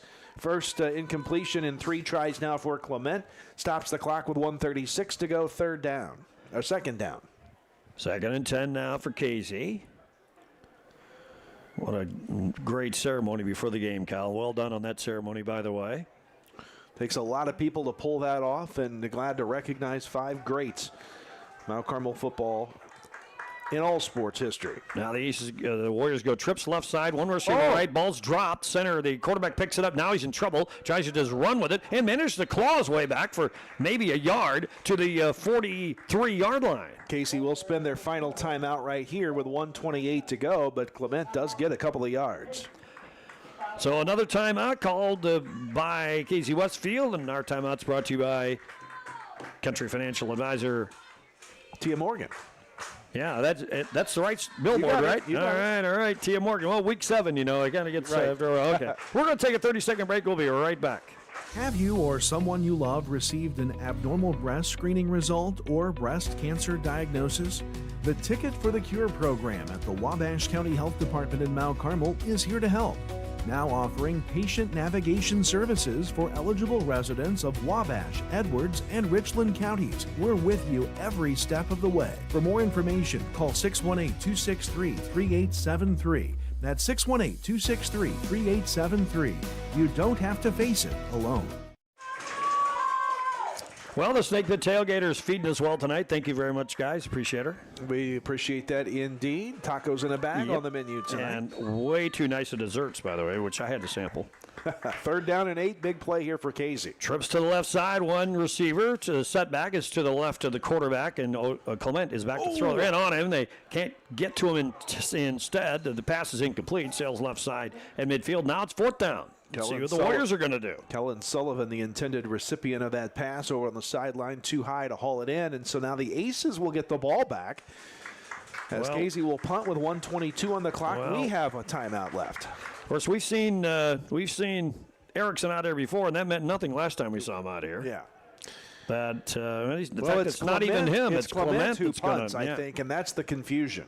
Yeah. Is that he's out there and can punt the football. And Erickson must be the point after guy, the field goal guy, I guess. So here's a low snip, bounces to him. He gets a kickoff almost blocked. Oh, boy. And it's going to sail downfield into no man's land and roll inside the 20 to the 15-yard line before it's finally brought down. So that's a kick of 42 yards and no return. So what does Mount Carmel do now with 1:09 to go in the half? Casey has no timeout, so they can't stop the clock. Okay. Mount Carmel does have one. Now, what's interesting there is we're 87 yards away. We talked about Clement being the punter, and because he was out there, our guy who went back to go deep to receive the punt came up on the play thinking they were going to go for it, so we didn't have anybody back, and now it's a deeper start. Yeah. Back at the 13-yard line, and may just settle for it right here. Let's just see. Hey, coming up at halftime, don't forget Kevin Madden will join us from Decatur with an exciting update from today's coverage of the Lady Aces golf team in the state finals. Can they keep the dynasty alive? We are going for it here in some form or fashion. Yep. Receivers are split, and there's Dasher. He's going to hand it off instead. Ball carrier, Elliott Acre. He bangs his way to the right side and gets some progress across the 15 to the 16-yard line. The clock is running. We're inside a minute. And we're down to 2nd down and about 7. So Mount Carmel was 8 yards away from a 2-score lead in this game. A penalty and then an interception. A couple of penalties hurt us defensively. And then Casey marches in and scores. We missed the extra point on our first score of the game. The difference is that extra point, 7-6. We will get the ball, though, to start the second half. And maybe that's part of the reason we'll just be content to see if we can bust a play, but otherwise just run it out. Acre gets the call again, runs right side, gets the first down. As Casey played a little bit soft, they played back a little bit. Across the 21 to the 22, enough for the first down. 24 seconds left. They'll start the clock in a moment. And I don't know that we'll take any sort of shot here. Yeah. So they'll let the clock expire here and settle for the score, and it is Casey 7 and Mount Carmel 6. Been a good first half, though, and a fun night here at the Snake Pit. A lot of people in town. The Hall of Fame induction ceremony is going today, and we'll be back with the Keep His Funeral Home report for the halftime show in just a moment. 2-1-0. That's it for the first half. It's been a good one here at the Snake Pit. Casey Westfield, your leader over Mount Carmel. 7-6 is your halftime score. That's the Jade Investment Advisor Tim Phillips scoreboard look. We're back with a halftime show in 2 minutes. Hi, I'm Tinley Davis with Business Communications at MCHS. I'm here with Susan at First National Bank answering ACES Trivia. Name the player who has the most receptions in the season. Is it A, Daxton Peach, B, Greg Keepus, or C, Andrew Gillihan? At First National Bank of Allendale, we know that winning starts with the right support on and off the playing field. That's why our local lenders make tailored, local decisions so you can score big on your goals. With branches across your community, we're here to help with everything from home loans to business growth. Because when it comes to your future, local lending is a true team effort. First National Bank of Allendale. Local lenders, local decisions. We're back with the correct answer to the latest ACES trivia question. The question was, name the player who has the most receptions in a season. If you answered Daxton Peach with 68, you are correct. Hi, I'm Tony. I graduated Wabash Valley College at Mount Carmel, and it was the best decision ever. It gave me the opportunity to go on the air almost immediately. Within about a week of starting the broadcasting program at Wabash Valley College, I was a DJ on 89.1 WVJC, and that on-air experience was invaluable to my future career and hiring potential. Buy Low is Mount Carmel's local grocery destination, proudly serving the community with fresh products, friendly faces, and great deals every week. From our fresh deli and bakery to a wide variety of produce, fresh cut meat selections, and even an Ace Hardware, we've got everything you need, all close to home. Stay updated on all the savings at myiga.com or follow us on Facebook at Mount Carmel Buy Low for the latest specials. Shop local, save big at Buy Low, Mount Carmel's hometown store. Corporate America Family Credit Union at 1011 Oak Street in Mount Carmel is ready to serve you with the financial tools you need for your life's journey. Our staff consists of friends and neighbors from our community, here to serve you like family. We offer a full line of financial services, including new and used vehicle loans, home loans, checking and savings accounts, access to no surcharge ATMs, 24/7 account access, and more. Call or visit us today. Corporate America Family Credit Union, empowering financial success. Grammy Award winner, country and gospel music legend Jimmy Fortune is coming to Wabash Valley College for a performance in the Brubeck Theater, Friday, October 17th at 7:30 p.m. Jimmy Fortune, the voice of the Statler Brothers, with hits like Elizabeth, plus Gaither music gospel hits like I Believe. Tickets are $35, $15 for those 17 and under, and are available by phone at 618-263-5164 or scan the QR code on your screen. At Wabash General Hospital, we're more than healthcare. We are part of the team. Our athletic trainers proudly serve 13 area high schools and 3 junior colleges, standing on the sidelines and in the AT rooms every day. From keeping our athletes healthy to helping them chase their dreams, we're here for every student athlete, every game, every step of the way, from injury to return to play. At Wabash General Hospital, caring for athletes is our game. Nice drive downfield. It was River Dasher that went under center for maybe the first time all year. Remember, Shane Metter likes to do that close quarters. We found ourselves down to the end zone. Didn't really have that same modus operandi as we do as with Metter in there. He goes under center. This time Dasher did. He scores from 1 yard out with 2:49 to go in the first period. The kick failed. That's 3 straight extra points missed over the last 2 weeks, and it was 6-0. That was the score at the end of the first quarter. Casey scored the only points of the second quarter. That's why it's 7-6 at halftime. A 44-yard run, a big lumbering run by the big Luke Karras. 6:03 to go in the second period. What appeared to be, we thought, a punt formation. Didn't turn out to be that way at all. And then Karras ambled his way in, and the kick by Erickson made it 7-6. Casey, that's where we are at halftime. So we've got a lot to get to. We're going to look at some halftime scores from around the LIC tonight. Talk a little bit of football. Kyle's got some stats, too, as well. And we also got a report from Kevin Madden, who's up in Decatur with a plush assignment today. No doubt, with the Lady Aces vying for that 5th straight state championship, and we're hoping that things will work their way out tomorrow for that. This Lady Aces dynasty looking to be in pretty good shape. How about those halftime stats here for the Aces? Mount Carmel scored first in this game, as Scott told you, but could not get anything further. We got an end goal situation, a 1st and goal from the 8 on another drive, could not score, had moved it inside the 20 or the 30 at least, and had a big snafu on a snap that cost us 24 yards. Took us out of that scoring play, and Casey was able to take advantage of one of our mistakes and put it in the end zone. They also have the lead because we missed that extra point. For Mount Carmel, leading the way rushing, Elliot Acree, 10 carries, 42 yards. River Dasher gets credited, unfortunately for him, for that 24-yard loss. So he's carried the ball 7 times for now a net -10 and 1 touchdown. Jackson Kling, 2 carries for 10 yards. Eki Militoni, 2 carries for 5. All told, that's 21 carries for the Aces for a net 47 yards on the ground. Through the air, River Dasher has thrown 12 passes. He has completed 8 of 12 for 72 yards, plus the interception he threw.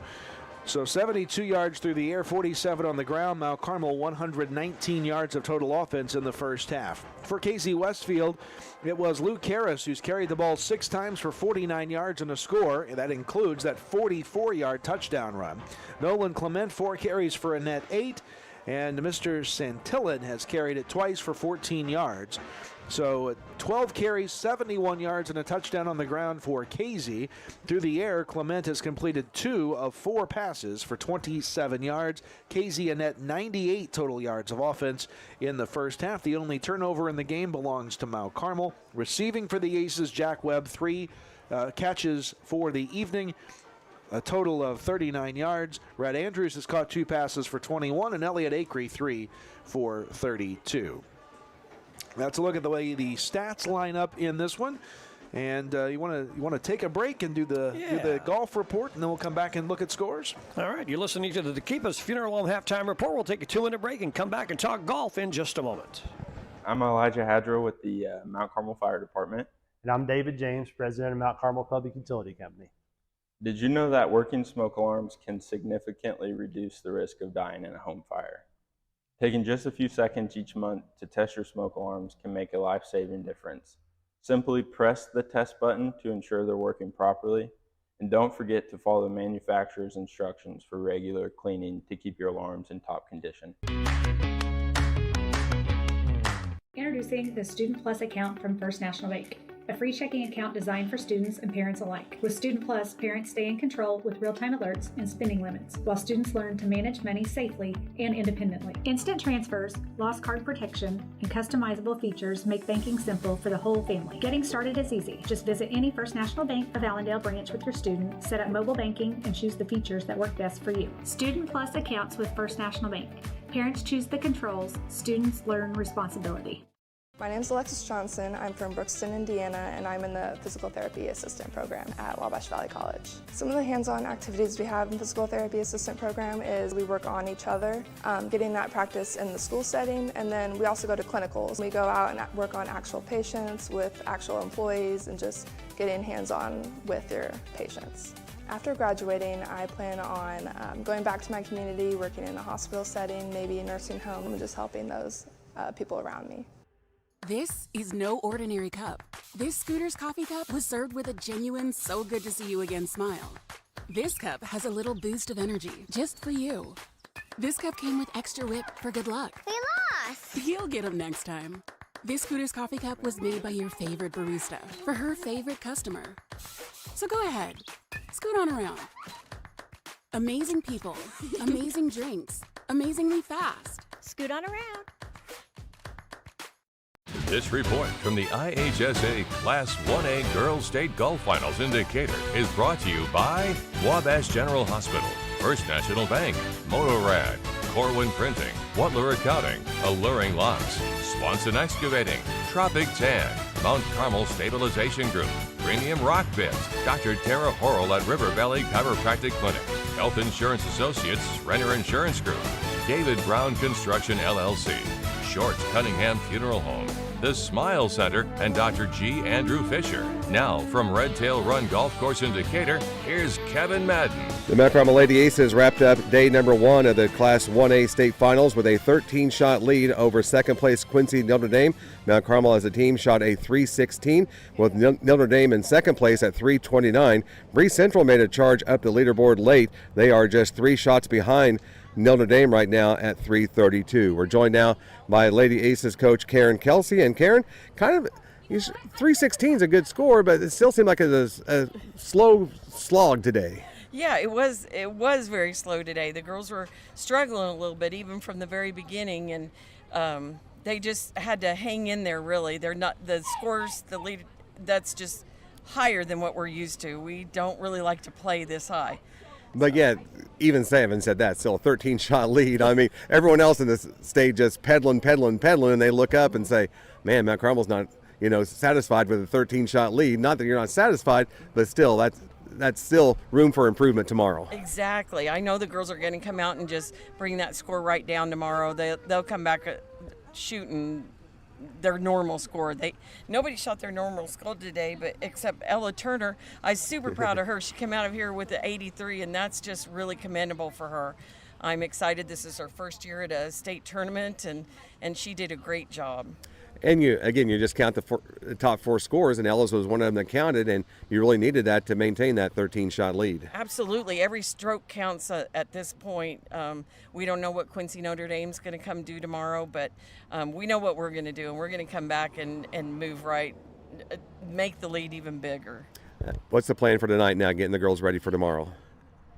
Honestly, we're going to go back to the house, and the girls are going to rest, and I'm going to go grab some pizza and bring it back to them, and they're just going to chill out.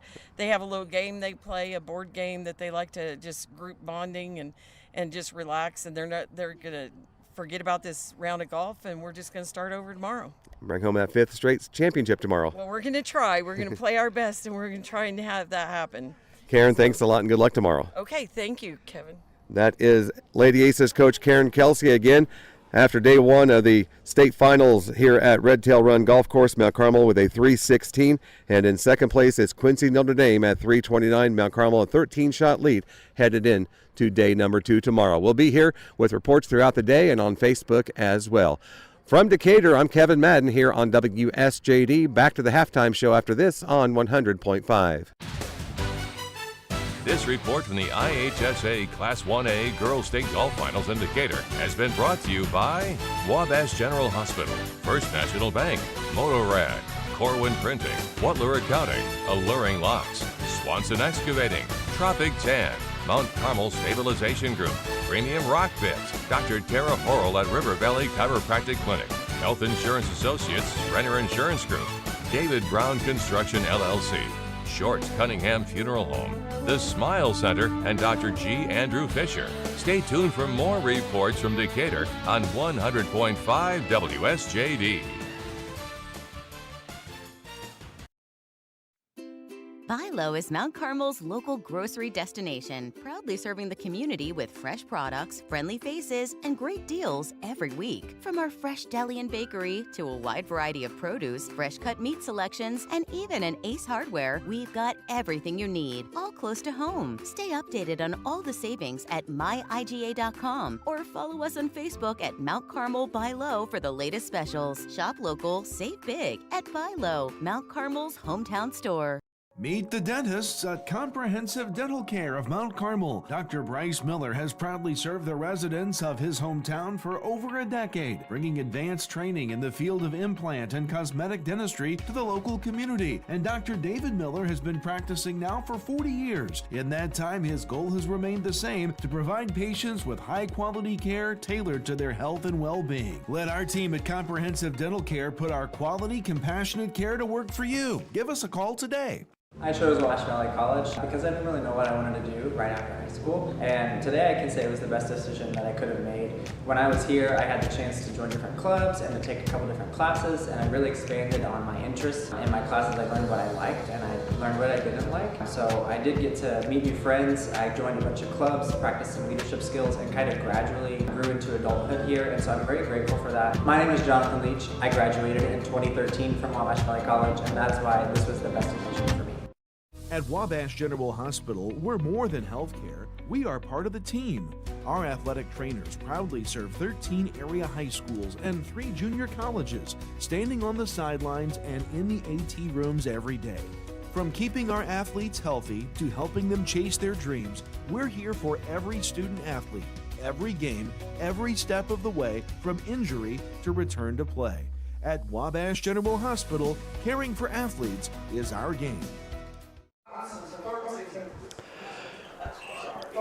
Welcome back to the Keepus Funeral Home halftime report. Intermission here at the Snake Pit. KZ Westfield leads Mount Carmel 7-6. Both teams out warming up for the second half. And we've got some scores to tell you about, too. It's a full night of Friday night football here in the LIC. Can the Olney Tigers stay undefeated? That's one of the topics. Can Robinson continue their push? How about Marshall? They've lost 3 in a row going into tonight's action. So there's a lot of storylines here going in that we have. And I think the Olney Tigers score is 21-6 at halftime. We'll wait and see. I'll double check that with Kyle here in just a minute. He's busy passing scores on to our PA announcer. And I had to get my scores back to give them to you. So Olney 21, Paris 6 at half. Paris scored with 3 seconds remaining in the half to get on the board there. Newton leading Robinson. You said that one would be close. 14-13 at halftime. Marshall leading Lawrenceville. They've started the third quarter 20-0. That one in Marshall, by the way. Johnston City at halftime leading Hamilton County 36-0. Flora leading Fairfield 14-8 at home. That's at half. CZRE on top of Carmi 32-14 at halftime. And Gibson Southern beats Boonville tonight. They started all the way at 6 o'clock tonight, 42-19. All right, we told you about LIC volleyball. Mount Carmel beat Paris last night. They are done with their conference season. They're 6-1. They are at least the co-champions. If Newton wins to win 2 more in a row, they're 4-1. So they have to win 2 just to tie Mount Carmel. And how about those Aces? They beat Newton on Tuesday. Newton started the week in first place, but the Aces knocked them off on Tuesday. That's why now they are going to reign as at least co-champions. Yeah, no doubt. Congratulations to Sarita Willis. 3 times in the last 4 years that her teams have shared in or won the LIC championship. Pretty much getting to be that team, the Lady Aces and Newton, because Newton's won 8 out of the last 9. All right, that does it for the Keepus Funeral Home halftime report. We're going to take a 1-minute break. We'll come back with the second half in a moment. Here's your score. KZ Westfield 7, Mount Carmel 6. Back in 1 minute. Grammy Award winner, country and gospel music legend Jimmy Fortune is coming to Wabash Valley College for a performance in the Brubeck Theater, Friday, October 17th at 7:30 p.m. Jimmy Fortune, the voice of the Statler Brothers, with hits like Elizabeth, plus Gaither music gospel hits like I Believe. Tickets are $35, $15 for those 17 and under, and are available by phone at 618-263-5164 or scan the QR code on your screen. Have you or someone you love received an abnormal breast screening result or breast cancer diagnosis? The Ticket for the Cure program at the Wabash County Health Department in Mount Carmel is here to help. Now offering patient navigation services for eligible residents of Wabash, Edwards, and Richland counties. We're with you every step of the way. For more information, call 618-263-3873. That's 618-263-3873. You don't have to face it alone.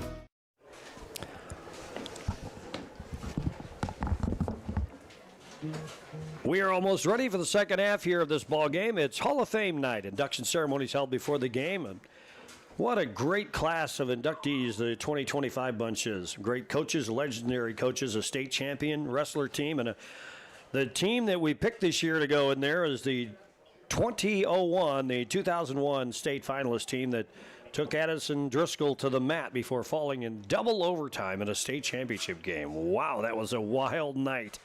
Yeah, I could tell a story about that. I don't know if I'm going to have time. I remember doing that game, and we'll get to this during the game. Crazy night of the state championship broadcast that night. In 81? In 2001. Oh, in 2000. Yeah, at U of I, Memorial Stadium. That was, I'll tell you about it. Maybe we'll get a break here during a timeout, and we'll take a break.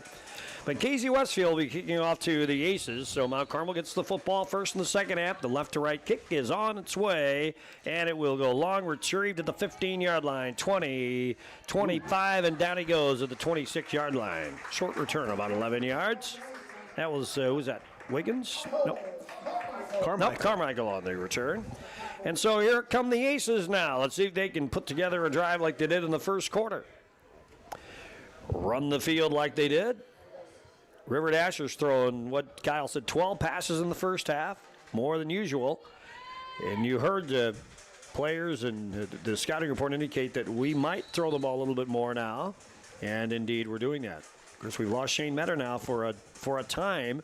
And you hear different things on that, too. Yeah, no doubt. You hear it at first, at least, it was a non-weight-bearing injury, so maybe he could play, but boy, you hate to see a kid do something long-term damage-wise if he's going to do that. Dasher throws on first down and completes it out of the backfield. That's a first down catch over the 40 to the 41-yard line if he got that far. Let's see where we're going to mark it, maybe the 39. That's Owen Blake's first catch of the night and the third time that River Dasher has looked his way. That moves the chains. A first and 10 Pins Bowling Center from the 26 to the 39, a 13-yarder. Yeah, good to see those two hooking up finally. He's been targeted a couple of times tonight. That's a first down catch. 39-yard line now.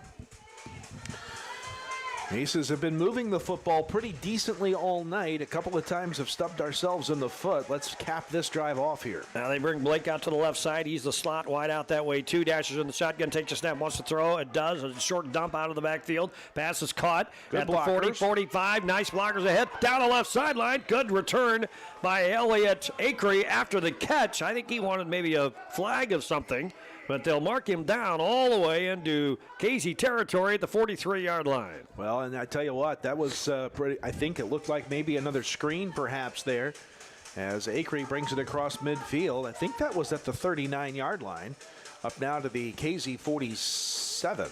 So that would be 43. So that'd be 18 yards on the pass. Now Blake checks out wide to the left side, receiver out to the right as well. Acree stays in the backfield to the left of the shotgun Dasher quarterback, and he throws again out of the backfield. Pass is caught out on the edge, diving for the first down marker. Not quite there, but it's a good pickup of 9 on the pass catch by Red Andrews. Red Andrews calling in his third pass of this game. Coming into this game, Red had caught 4 balls on the year for 21. That one goes for about 9, second and short. Spreading out the wealth a little bit on the receiving end. Jack Webb's caught a couple of balls tonight. Owen Blake's caught 1. Red Andrews with 2 or 3. Everybody's getting into the mix a little bit. Acree 4, Andrews 3, Webb 3, Blake 1 now. Second down and 1. Line of scrimmage to Casey, 35-yard line. Trips to the right side. Pull back from Acree. Dasher keeps it himself, nears the marker, and maybe he made it. Nope. No, you don't think he did? Don't think he did. Okay, well. Judging by the spot here on this side, I think it's no gain. Yeah, you're right. So he didn't get anything on that play. Now it'll be third down. And again, Dasher had that 24-yard loss on the snap over his head. In fact, he lost a yard on that play, Scott. Yeah. So second time he's carried the ball and got credit for lost yards on a play. So now they bring Jackson Kling in there. Maybe he was in their last play. They set him up as a wing back off to the right side. Receivers are split that way, 2 receivers. And now Elliott Acree gets the call, darts upfield. He gets the first down and then some across the 40 to the KZ Westfield 39-yard line. Move those chains, another first and 10 Pins Bowling Center first down. Looks like about a 6-yard pickup for Acree there, running out of the backfield. Got more than we needed. But nice to see the chains move and reset. First and 10 Mount Carmel here on our opening drive of the second half. It is a chilly night here, partner, for the first time this football season. Yeah. Yeah, what's the low supposed to be tonight? It is into the 40s. It's 58 right now, down to 49 tonight for the low. Red Andrews checks off to the left side, a slot that way too, and now here's Dasher in the shotgun. Backs up, they're in on him. He runs for his life. He's got some running room. To the 25 and fights forward to the 23 from there. It's a gain of only 6, but it was a nice run when Dasher had the takeoff. Second down. Boy, he ran a long ways, didn't he, to get 6 yards on that play? Yeah, he's way in the backfield and then had to fight off the challengers and then start running. He ran about 15 yards to get 6. So now Andrews checks out wide right. That's Blake in the shot in the slot. One setback next to Dasher in the shotgun. And here is Acree calling it again. Off the right side, bangs his way. Now let's get to the edge, still on his feet. First down and then some, down to the 15, down to the 10. Darts his way towards the end zone, and he got close inside the 5, down to the 1. Oh, my, what a run by Elliott Acree. Blew the hole up, had great blocking there to support that. 22 yards, back into the red zone. First and goal from the 1. The Big R Farm and Home red zone, and another first and 10 Pin Bowling Center first down. All right, Aces 1 yard away from their first touchdown of the second half. Biggest carry of the night for Elliott Acree, 22 yards on his 12th carry. He's now at 70 yards for the game. Well, let's see what we do here. We're going to bring in the triple I, the long stretch I, and they're going to pick out the tailback, and he plows over the left side and gets the touchdown, I think. Yep. Yes. Touchdown, Mount Carmel. Jackson Kling. Kling, the heavy back, gets the touchdown, and Mount Carmel regains a lead, 12-7, 9:35 to go here in the third quarter. The first Aces touchdown of the second half brought to you by Full Stadium Marketing, local marketing services to help your business win the crowd. Well, partner, are we going to go for two here? I think we will to try to get that point back, chasing points. And they'll come out of that the Aces heavy look again, I guess. Maybe that long eye. Let's just see. Wait a minute. Is there a flag down? Is the official going to... Please place 9:40 on the clock. 9:40. So they're adding time to the clock, so 9:40 is where they will put the clock at. And it's that. It reads that now. The Aces are going to go for two. So Mason is the up back. Braden Mason, then Akery, and then Kling is the way that long eye stretches out. It's going to be Dasher under center.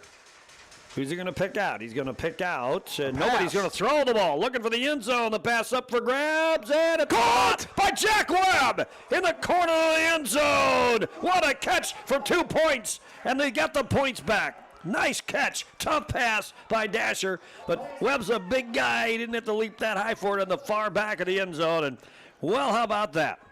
The Mabry Auto Body point after certainly worked there for two. We've got a stoppage in the action, and the Jade Investment Advisor Tim Phillips scoreboard now reads Mount Carmel 14, KZ Westfield 7, back in 30. I'm Elijah Hadro with the Mount Carmel Fire Department. And I'm David James, president of Mount Carmel Public Utility Company. Did you know that working smoke alarms can significantly reduce the risk of dying in a home fire? Taking just a few seconds each month to test your smoke alarms can make a life-saving difference. Simply press the test button to ensure they're working properly, and don't forget to follow the manufacturer's instructions for regular cleaning to keep your alarms in top condition. Mount Carmel has regained the lead. They lead the Warriors of KZ Westfield now 14-7. That was an impressive little start to the second half. Good opening drive from Mount Carmel. It went, 70-some yards? Started right around the 30, so a little less than that, but nonetheless, packed off well and a good start to the half. And now a long kick downfield taken by Casey at around the 15-yard line. 20, 25, 30. Still on his feet. Breaks through now. Midfield. He's going to go. Julius may go all the way. 20, 15, 10, 5. Albee. Touchdown. A kickoff return. The second one against the Aces in 2 weeks. And Casey has the lead right back. Boy, that didn't take long, did it? My, oh my. How long was it? About 85 yards? It was a long ways. We're going to get that spotted up for you here. Yeah, he'll check the video in a moment, Kyle will. But how about that? And well, who was it, by the way? That was Julius, number 1. I don't think I'd kick to him again. 9:28 showing. That's 12 seconds elapsed from the last touchdown. Wow. And now they'll try for the point after. This will be Erickson in to do the kicking. The hold from Kellen Sullivan. And there's a snap. Ball down. The kick away. And he is 2 for 2. And Casey has the lead back. But now at least it's a tie game, I guess. A small silver lining in that kickoff return. A break in the action. 9:28 to go in the third quarter. We're tied 14-all back in 30. This is no ordinary cup. This Scooter's coffee cup was served with a genuine so good to see you again smile. This cup has a little boost of energy just for you. This cup came with extra whip for good luck. We lost! You'll get them next time. This Scooter's coffee cup was made by your favorite barista for her favorite customer. So go ahead, scoot on around. Amazing people, amazing drinks, amazingly fast. Scoot on around.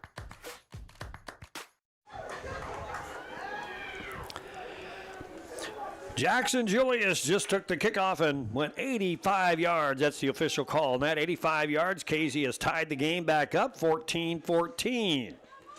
And we are just barely 2 minutes into the third quarter. We've had 2 touchdowns already. Goodness. That happened quickly for a 7-6 game at halftime, huh? Last week when it happened, it gave Alney the lead. They never looked back. And there's a short kick, and the Aces recover it. And Owen Blake covered it up to just inside his own 40 at the 38-yard line. And a good start for the Aces, though, at the 38-yard line. Well, let's see if the Aces offense can put another drive together here. Huh? They got the opening kickoff, marched down the field and scored here to the second half, and then a special teams mistake. Boy, we've talked about that 2 consecutive weeks. A kick return for touchdown. That's 2 touchdowns allowed by the Aces special teams over the last 2 games. Well, let's see what Mount Carmel comes up with here now. They'll start with receivers, 2 to the left side. And there's a handoff. Elliott Aker gets the call. He's tripped up and dropped for a loss on the play as he cut back to the right side. Mark him at the 34. Maybe they give him no progress or no loss, but 2nd and 10. Yeah, looks like no gain or loss on the play. They'll get it back to the line of scrimmage. But, it's interesting. Fatigue a little bit because you just had a big drive for this offensive line, and then 1 kick return later, they're back out there again. But you'd think the same would be true for the KZ defense at this point. Well, and a lot of these kids play both ways anyway, but it's different skill set, different physical demands, so you're right. And now it's Dasher shotgun, backs up, wants to throw, and he does. Fires to the right side. Pass is caught, or is it out of bounds on the throw? Yeah, out of bounds on the throw, looking for, looks like Rhett Andrews on there. Just thrown a little bit too wide of the mark. It's 3rd and 10 now. But we just can't let this, we have to at least do something. Let's move the ball, at least a little. Let's regain some momentum. We really don't want to have that be the play that defines the change in momentum now, that kickoff return, because KZ, they'd love to get the ball right back and build on what they just did. By the way, we went with 85 yards on that kickoff return, by the way. Yep. All right, here's Dasher in the shotgun, clings the wing off to the left side. Here's the shotgun. He's by himself, wants to throw. And he's in trouble. And he's going to get, he tried to escape, is going to get brought down for a loss. Short loss back at the 37, but now it's 4th down. Yeah, so this drive, the KZ defense steps up in a big, big way. So now they do get the kickoff return and the big 3 and out and the change in momentum, and they're going to get the ball back in pretty good shape, one would imagine. And there he is, that man, Julius, back inside his own 30. Last time he touched the football, nobody touched him before he found the end zone. But now it's a punt return. Yeah, I'd kick it out of bounds. See if we can punt to him. There's the snap and the kick away. We did get it away, and he will retrieve it at the 29. And this at 34. He's repelled immediately. So he covered that punt pretty well. No return. But KZ starts at the 34, the chance to regain the lead. The white hat official is going all the way to the sideline to talk to Michael Brewer over there about something. Michael's kind of animated as well. He must have seen something. Discussion. He must have been something. He's seen something he didn't like. And there is. Is he going to talk to us here? I think he is. Roughing the kicker against KZ was the penalty. So there was a flag down. So that was the discussion. Okay. So it was a flag on KZ for roughing the kicker. So they're going to start further back. Back to the 38-yard line, it appears. The 28-yard line. Yeah, that's a bit of a break. Now can the Aces come up with a stop and get the ball back? All the momentum in the world is switching to KZ's side now. Warriors are 6-0. Tied for first with Olney in the LIC. Olney's winning tonight. They'll be 5-0 in the league. KZ wants to join them. Those two, by the way, play next week. That should be a dandy. So here he is under center, sends a man in motion. That is Noah Clement. Back to, he's going to roll to the right side, wants to keep it. Bounces off of one man and dives back to the line of scrimmage. That's about the best he can do. Yeah, he didn't get far. In fact, no gain coming on the play. The defenses of both teams stepping up. KZ pitches their first 3 and out against Mount Carmel on that last drive, and now no gain on the first play as Webb gets to Clement right at the line of scrimmage. So 2nd and 10, line of scrimmage, the 29-yard line. We are at the 7:22 mark of the third quarter. This game is dead even, 14-all. And here is Clement. He comes in under center. Man in motion. gives the pitch. Here's Luke Karras ambling his way to the left side. Got some running room. Gets to the edge. Gets the first down. Gets over the 40 to the 43-yard line. A carry of 14 yards. Well, that's the problem with Karras. If he can get moving, he can get a lot of yards. To the 44, first down for Casey. And they're moving the chains again, looking to grab the lead back. And they're going to jump right into formation and run a play here, it looks like. First down. And it is Clement under center, sends a man in motion. That's Sullivan, right to left, and here's the pitch. Here's Karras again, powering his way left side, gets to the edge again, and plows his way across midfield to the Mount Carmel 49-yard line. Give him about 7 on the play, second down. Karras now has equaled Elliott Acree. Both players in this game, by my count, have 70 yards on the ground. Karras does it on just 8 carries. Acree's carried it 13 times. 2 leading rushers right at 70 yards apiece. So they're just going to give it to the big guy and say, okay, we're behind you, 6'3" and 220-pound Luke Karras. And he looks every bit of that, doesn't he? No kidding. He is a force back out of that backfield. Line of scrimmage, the Mount Carmel 49-yard line. A long 3 to go, second down.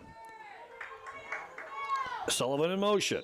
There's a flag for too much time. How about that? Didn't get it off in time, huh? I don't believe so. Looks like Karras is going to get the pitch again. Delay game, offense. 5-yard penalty, second down. All right, we'll take that. Now it's 2nd and 9. Line of scrimmage back on the other side of the 50 to the KZ 46.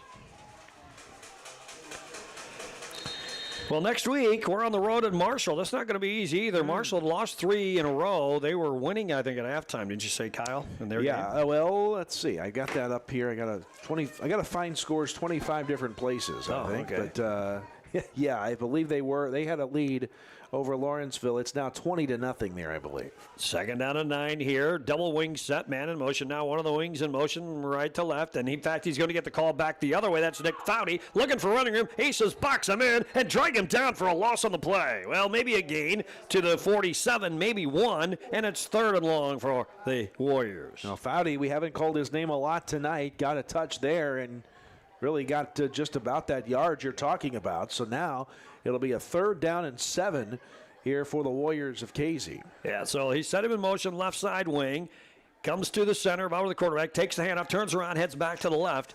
That's a lot of spending time in the backfield on that play, and it blew up on him. Aces were able to win the pile drive at the line, and then there was nothing there to do but grab him.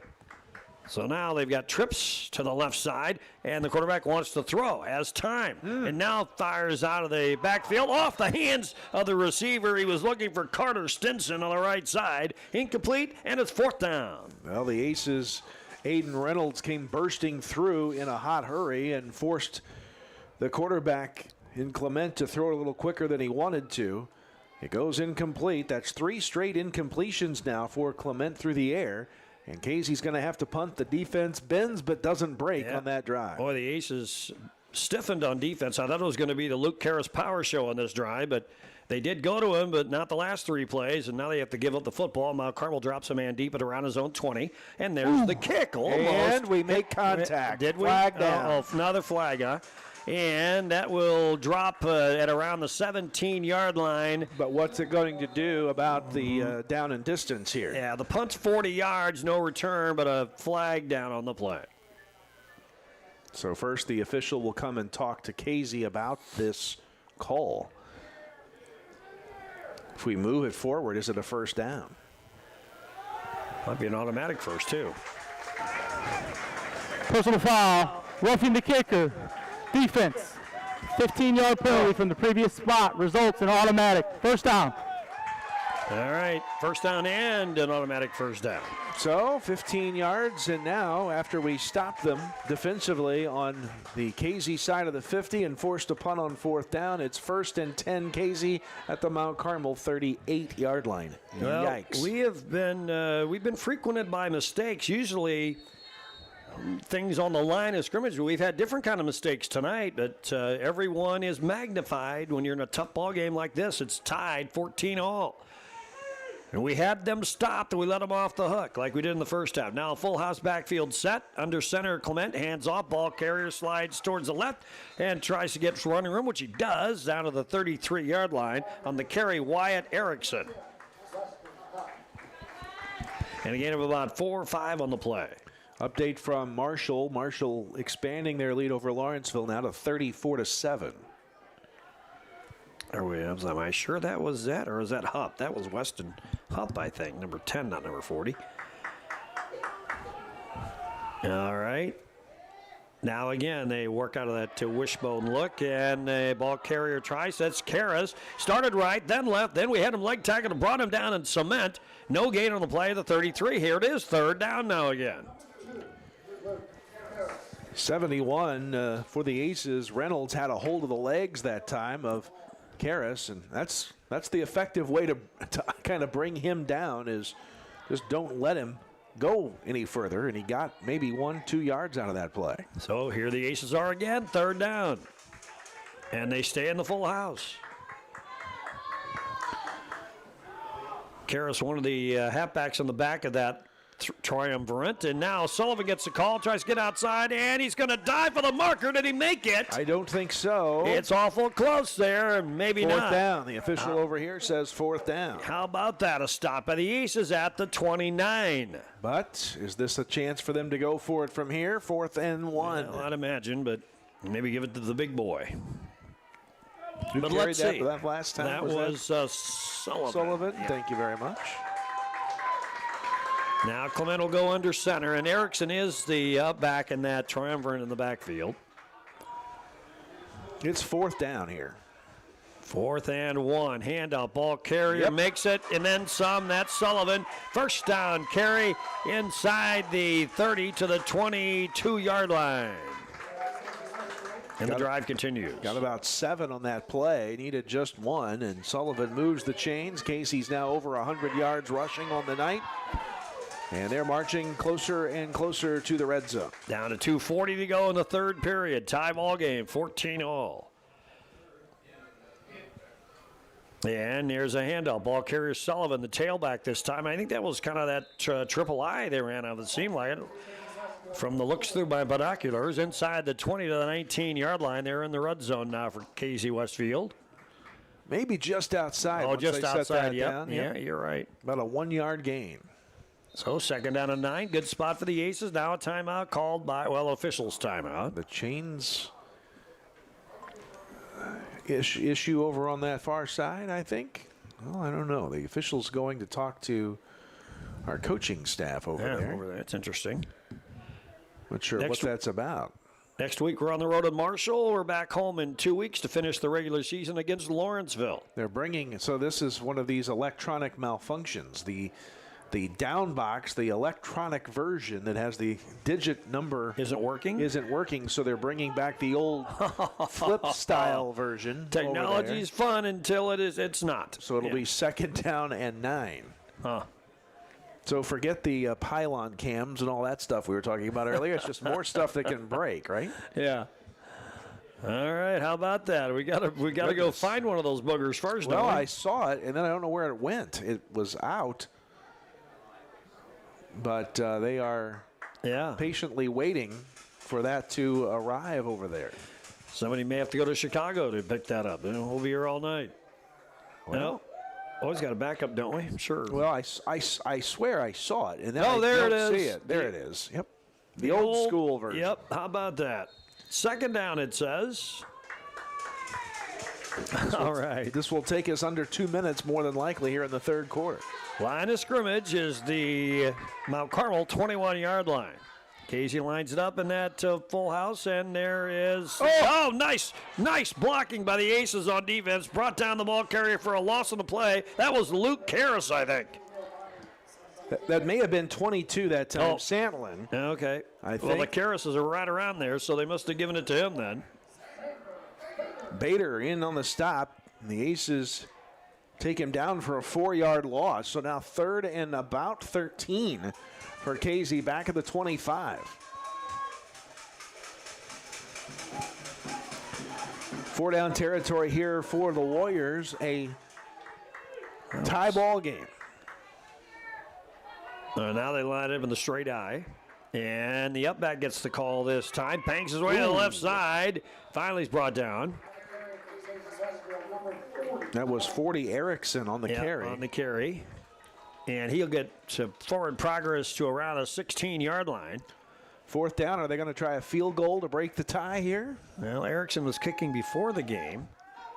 It'll be a 4th and 5 coming up. What are they going to do?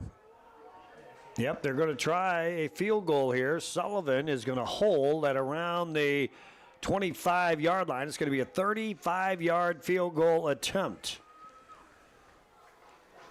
That would give Casey the lead. Here's a snap, ball down the kick away, and Distance. it is long enough, and it is good. No good. No good. No good. Wow. I thought he was going to raise his hand straight up, but no good. And so the game is left even Steven. We're down to 20 seconds to go in the 3rd quarter, and I guess we'll keep it here because well, let's take a quick break. We'll be back here in 30 seconds. Hi, I'm Tony. I graduated Wabash Valley College at Mount Carmel, and it was the best decision ever. It gave me the opportunity to go on the air almost immediately. Within about a week of starting the broadcasting program at Wabash Valley College, I was a DJ on 89.1 WVJC, and that on-air experience was invaluable to my future career and hiring potential. Okay. Back here on the News Channel 15 live stream with 30 seconds to go in the 3rd quarter. Aces have the football, 1st and 10 from around the 20-yard line. And flags whistle the play. The officials whistle the play dead after the snap. I think it's officials timeout here. So officials timeout called from the sideline. Well, how did we get the play started?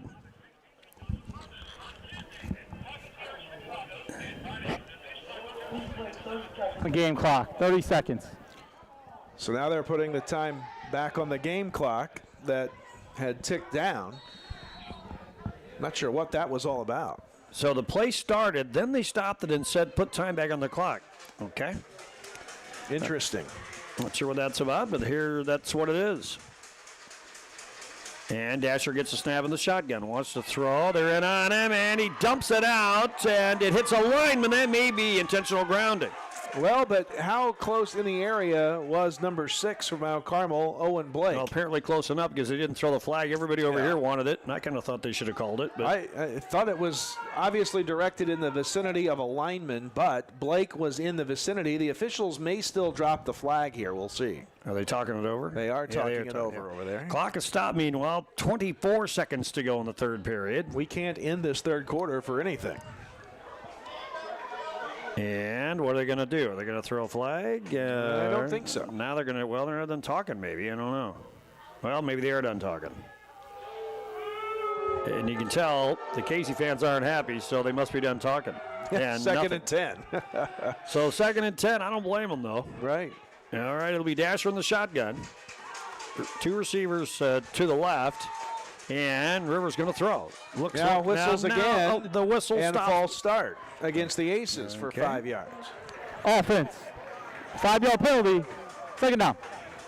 So let's see. I think the next play might be scheduled before 11.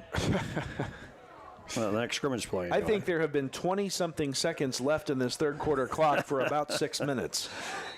Goodness. And now they're getting on the scores. Yeah, it's time to that. Now they want to add time to the clock. That happened earlier in the game. The fans are fans. All right, back at the 15-yard line now. And we'll see if we can get a play off here. Dasher in the shotgun. And he backs up, has time, throws out backfield, pass, leaping catch, and a little bit of a run out across the 20 to the 23-yard line. That's Who caught Webb. that ball? Is it Rhett? Jack Webb. Okay. Webb on the catch. I'm looking through about 3 panes of glass and everything else here. Clock stops. We've got 6 seconds to go in the period now. And a timeout. Why is the clock stopped? Must be the a official timeout. said it stopped, so they call a timeout. I guess somebody did. Or maybe they've said that's the end of the quarter. I'm not sure. Yeah, and it says 6 seconds, though. All right, well, let's just keep it here. Suddenly, this game is ground to a halt. It's been a good ball game. It's had its ups and a few downs. 14-14 is the score. Mount Carmel scored first, but missed the extra point. Casey then scored in the 2nd period. led 7-6 at halftime. Well, the game. Oh, there we got an injured player. Yeah, that's what it was. And then the Aces led finally 14-7 and got the points back by running a 2-point conversion, and that lead lasted for 12 seconds because then Casey had a kickoff return by Julius of 85 yards. That's our second consecutive week we've given up a kickoff return and one that hurt. I think now the game is tied. That last pass play, Scott covered 5 yards for the Aces from Dasher to Webb. Got the penalty yards back, but now faced with a 3rd and 10 deep in our own territory at the 20. All right, last play of the third quarter, I imagine. We hope. Dasher in the shotgun. There goes the clock. Okay. We don't have to We're run not a even going to play. run a play. We're not going to. Okay, we're going to sit tight. Nope, that's the quarter. All right, so there you go. 3 quarters in the books, and we haven't decided anything in this game. So we are tied as we go to the fourth quarter. The financial advisor, Tim Phillips, Jade Investment Advisor, Tim Phillips, scoreboard is all even. KZ Westfield 14, Mount Carmel 14. Back with the fourth quarter in 1 minute. Meet the dentists at Comprehensive Dental Care of Mount Carmel. Dr. Bryce Miller has proudly served the residents of his hometown for over a decade, bringing advanced training in the field of implant and cosmetic dentistry to the local community. And Dr. David Miller has been practicing now for 40 years. In that time, his goal has remained the same, to provide patients with high-quality care tailored to their health and well-being. Let our team at Comprehensive Dental Care put our quality, compassionate care to work for you. Give us a call today. At First National Bank of Allendale, we know that winning starts with the right support on and off the playing field. That's why our local lenders make tailored, local decisions so you can score big on your goals. With branches across your community, we're here to help with everything from home loans to business growth. Because when it comes to your future, local lending is a true team effort. First National Bank of Allendale, local lenders, local decisions. Along with Kyle Peach, I'm Scott Allen. We go to the fourth quarter. This game is even. KZ and Mount Carmel are even at 14 here at the Snake Pit on Hall of Fame night. In a minute, we'll get Kyle a chance here to plug away the crew on News Channel 15 working the game tonight. But the fourth quarter begins with Mount Carmel with the football going left to right. And they are back at their own 20-yard line, and it's 3rd and 10. There's Dasher back to throw. Has time. Fires over the middle. Pass is dropped. Over on the left flats, I think intended for Webb, and it'll be 4th down. All right, Kyle, who you got tonight? Well, we want to thank everybody for being here on the crew. Haley Boyd running the stream tonight. Jackson Kramer pushing the buttons on the cameras. We've got Hunter down on our field camera. Alex Pirtle up top. Thanks to all those for helping us through the game tonight. Who you got on cameras tonight again? Hunter is on the field. Alex is up top. So there you go. Well, I'm going to talk to Hunter and give me some tips. I've got to run cameras at my church on Sunday. Well, there you go. There you go. I need all the help I can get. Looks like Casey will get the football back after the punt. And probably some decent field position. Yep, back at the 45, their deep man, and there is the kick. And it will be 4, and I think we were on him. He called fair catch, and we made contact. Yeah, we about tackled him. And then on top of that, shaken up on the play at the other end for the Aces, getting blocked hard there was Chase Wiggins. So this will be a personal foul and likely 15 more yards. Yeah, and they'll start at the 33. Goodness sakes. Flags at the 48. In a tie ball game. Oh, he made 2 humongous mistakes in this game tonight. If that's what the call is. Maybe magically it won't happen. Let's see. Personal foul, kicking team. 15 yards from the awarded fair catch. Don't you hate it when you're right? Oh, man. 33-yard line sets the football. Yep. Killer in this game.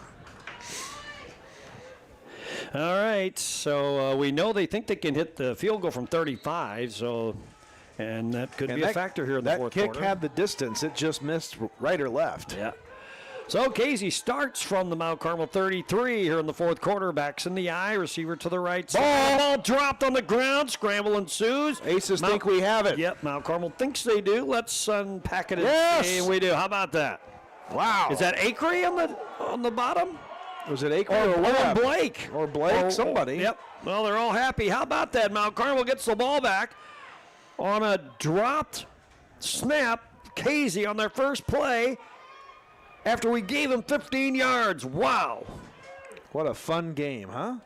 So now Mount Carmel has it at the 33-yard line. Now, let's take it all the way down the field and score and take some time off the clock. We're 67 yards away. We have 11:43 left. Both teams have moments they want back. And that one may be a costly one for Casey if Mount Carmel makes it so. Big play. Aces get a turnover when we need it. Dasher in the shotgun, pulls back from Acre, keeps it himself, runs up the middle. Sullivan finally helps bring him down over the 35 to the 39-yard line. A gain of about 6 on the play, 2nd and 4. Dasher's had a little bit tough sledding tonight with that 24-yard loss on the bad snap, but still getting closer to positive territory. That was his 11th carry for -1 yard tonight.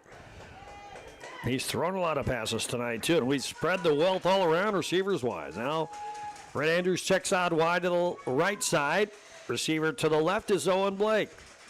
Shotgun for Dasher. Backs up, wants to throw. Fires on the left side. Skidding to his knees to make the catch. Over on the left side is Owen Blake. Inbounds catch. Good for the first down, I think, to the 45. Yes. Yeah, Move the chains. Good sliding catch by Blake. His second reception of the night.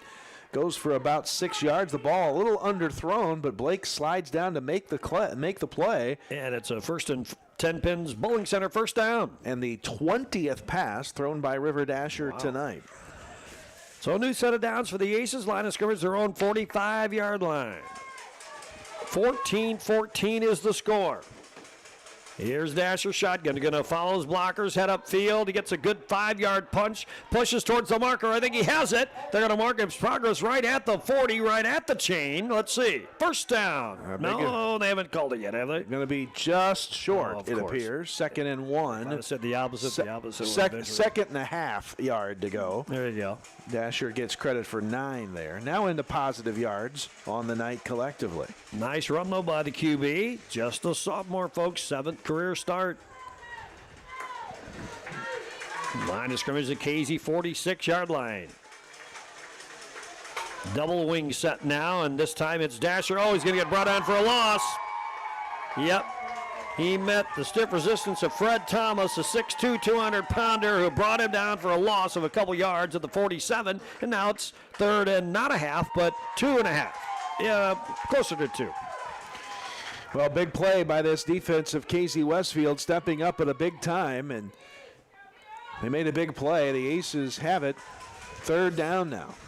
All right, let's see what we're going to do here. Backs in the eye. Back in that long eye with Kling the tailback, Mason the up back. Kling gets the call. Yes. And he powers his way to the right side. Yes. Breaks free and can't quite escape. He might have been on his way to the end zone. As it was, he gets to the 33-yard line. What a run by Jackson Kling.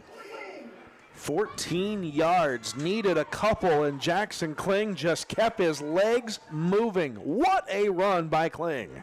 And a 1st and 10 pins Bowling Center. First down, one of the biggest of the night for the Aces. Now the drive is safely into Warrior territory, and the march continues, and we're down to 9:05 to go in the game. Oh boy, this could be a potential game-winning kind of drive. Still a lot of time left, but a chance for the Aces to get in the end zone and grab the lead. 2 receivers to the left, and Acre, the setback, gets the handoff from Dasher, bounces off one, still on his feet, diving forward, gets inside the 25 to the 23, maybe enough for the first down. What do you think? It's close. I think they're going to stay again about a yard short. Oh. There is a flag down. Is there a flag down? Well, maybe. No, the official's timeout for an injury. Okay. But Acre will get about 9 on that play. So a Mount Carmel player injured over there in the middle. And the clock stops with 8:40 to go in the game. Yep. Gets up okay. That's Elliot Acre. Looks he's going to be fine. Trots out on his own. He's trotting a little gingerly, but he's got a cramp under his own what. power. It looked like a cramp, I think. All right, so the Aces have the football. And, for all intent, we got 3 downs to get less than a yard. So the Olney-Paris game has tightened up a little bit. It's Olney 27, Paris 14 after 3 quarters. Well, Paris, that little toe-to-toe thing they do, they move the football a little bit on Alney, huh? They have indeed here in the second half. Dasher in the shotgun. And now it pulls back from the setback, throws a little lofter over the top, and is it picked off? It was intended for Webb, and Casey intercepted the football. Oh my, now they've got it right back, and we're stalled out again. The pass intended for Webb, but I'm not sure who that was. Hang on, there it is. It might have been Julius. Well, let's see, get a number on him here. No, that was number 5. That was Darren Hupp with a pickoff. Boy, we talked about it, Scott. You alluded to it multiple times in the pregame about how many times this KZ team just makes big plays. And that was another one right there by this defense as Mount Carmel was on the march, getting close to the red zone. That completion would have been in the red zone. And instead, the Aces denied again. KZ now with the momentum. And the football on the 18-yard line. And now they almost dropped the football on the center snap. And in fact, it's on the deck. They did get it back. Has it back. Man, everybody suddenly, goodness, having a case of the oopsies. Now they'll keep it at the, they mark it actually for about a half a yard forward progress on the drop. I think it was Karras that couldn't hang on to it there. Second down and 9. Nerve-wracking game. Nobody seems to want at this point. 14-all is the score, fourth quarter. Both teams have turned it over in the second half. And almost more than once each. Well, in the Aces case, maybe a couple. Last score in this game came at 9:28 to go in the third. And now a handoff, and Walker escapes, gets outside of the edge. Finally, Mount Carmel recovers. That should have been about a 1-yard gain, and it gets all the way out across the 30 to the 34. That's about a 15-yard gain. That's Sullivan that time, his biggest carry. And a KZ first down. Up to the Warrior 34. So a new set of downs for the Warriors now. And they'll go back to the wishbone look. With Noah Clement under center. Hand off, ball carrier tries to get outside. Nice job of the Aces stringing that one out laterally. And dropping the ball carrier was that Foudy? Nope, they call it Sullivan. Sullivan on the carry. Zadok Fulop. Xander Bader in on the stop for the Aces. We've called Bader's name a time or two tonight with some big stops defensively. Line of scrimmage is the 30, we'll call the 33, second and 11. The clock is down to 7:25 to go. Tie ball game. 3 backs behind Clement, and he hands off to the up back, and he powers his way over the middle. And doesn't get close to the marker yet, but a nice run all the way to the 41-yard line. That's Karras. Yep, the big boy. And a Warrior shaken up on the play. It looks like a lineman, Brody Smith, the senior, down on the ground right there. Still going to be about 2 yards, more than that, I guess. No, just about 2 yards away from the marker. Nice run by the big boy, second down. Well, it'll be 3rd down 2 now. Okay, yep. And so, you know, kind of a situation here. If the Aces can hold on this 3rd and short. Boy, what would you do from what that do you do spot if you're in the field? Casey? Yeah. Hopefully we get to find out. They seem to have shown the tendency to punt tonight. Yep. So we'll see if that happens again. And they're going to call timeout right here to get a good play in, I do believe. All right. So that's what happens. Timeout. And so we remind you that our timeouts are brought to you by Country Financial Agent Tia Morgan. 7:04 to go in this one. We are all tied. It's 14-14, back in 30. Grammy Award winner, country and gospel music legend Jimmy Fortune is coming to Wabash Valley College for a performance in the Brubeck Theater, Friday, October 17th at 7:30 p.m. Jimmy Fortune, the voice of the Statler Brothers, with hits like Elizabeth, plus Gaither music gospel hits like I Believe. Tickets are $35, $15 for those 17 and under, and are available by phone at 618-263-5164 or scan the QR code on your screen. A wonderful night for high school football here, and a big night at Mount Carmel because of the induction of the 2025 class of honorees in our Sports Hall of Fame at the Hilltop. Yeah, it should be fun. Make sure you come to Stymie's after this game for that reception for the Hall of Fame class. Score update, 34-14. Olney leads Paris as they're in the fourth quarter. And how about Marshall? They had a 34-7 lead over Lawrenceville, having that game well at hand. Last story we had still was from halftime. Newton 14, Robinson 13. All right, here Casey has it. Second and short, about a yard and a half to 2 yards. And they operate in that full house look. Clement's going to hand out the up back. He isn't getting much now. Now he pushes forward. Nice job by Luke Karras on the second push. That's to the 45-yard line, and they get to move the chain. Needed 2, got 3, right to the 45-yard line. What a run by Karras. As the Warriors on the march, who is going to break this 14-all tie? You know, at the moment he got that handoff, though, Kyle, he did not have it. No, he did not. He did not. But just nobody around there to help finish up. So here are the Warriors with a new set of downs, same offensive look, and they're now handoff, and ball carrier plows over the right side, short gain this time. And looks like Luke Karras again. He's getting up finally off the stack at around the 49, gain of about, nice chunk really of about 4, second down. Yeah, good run by Karras, and he's one of these backs. He's so big at that 220 mark.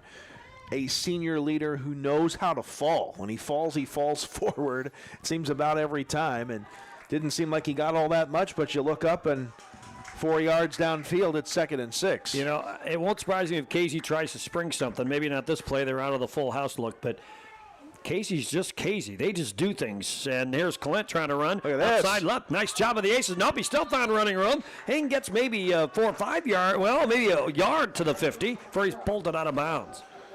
Well, just not a lot of real estate to work with over here for Clement. Haven't called his name carrying the football in a bit. Gets a yard to make it 3rd and 5 right at midfield. Yeah, they're just about ready to spring something. I'm not even sure what it is. They're just that kind of team. You just are ready for it, huh? Man, they are wily sometimes. So we'll see what happens here. It's 3rd down and 5. We're down to 5:54 to go in this one. Again, the full house look. Everybody else pulled in. Double tight ends. Under center, Clement. This time he hands off the up back again. Jersey tackled, not enough to slow down the ball carrier. He's close to the marker, didn't make it. And that was Luke Karras again on the carry. Short, it'll be. So it's 3rd down, 4th down, and 1. And maybe less than 1 at the Aces 46.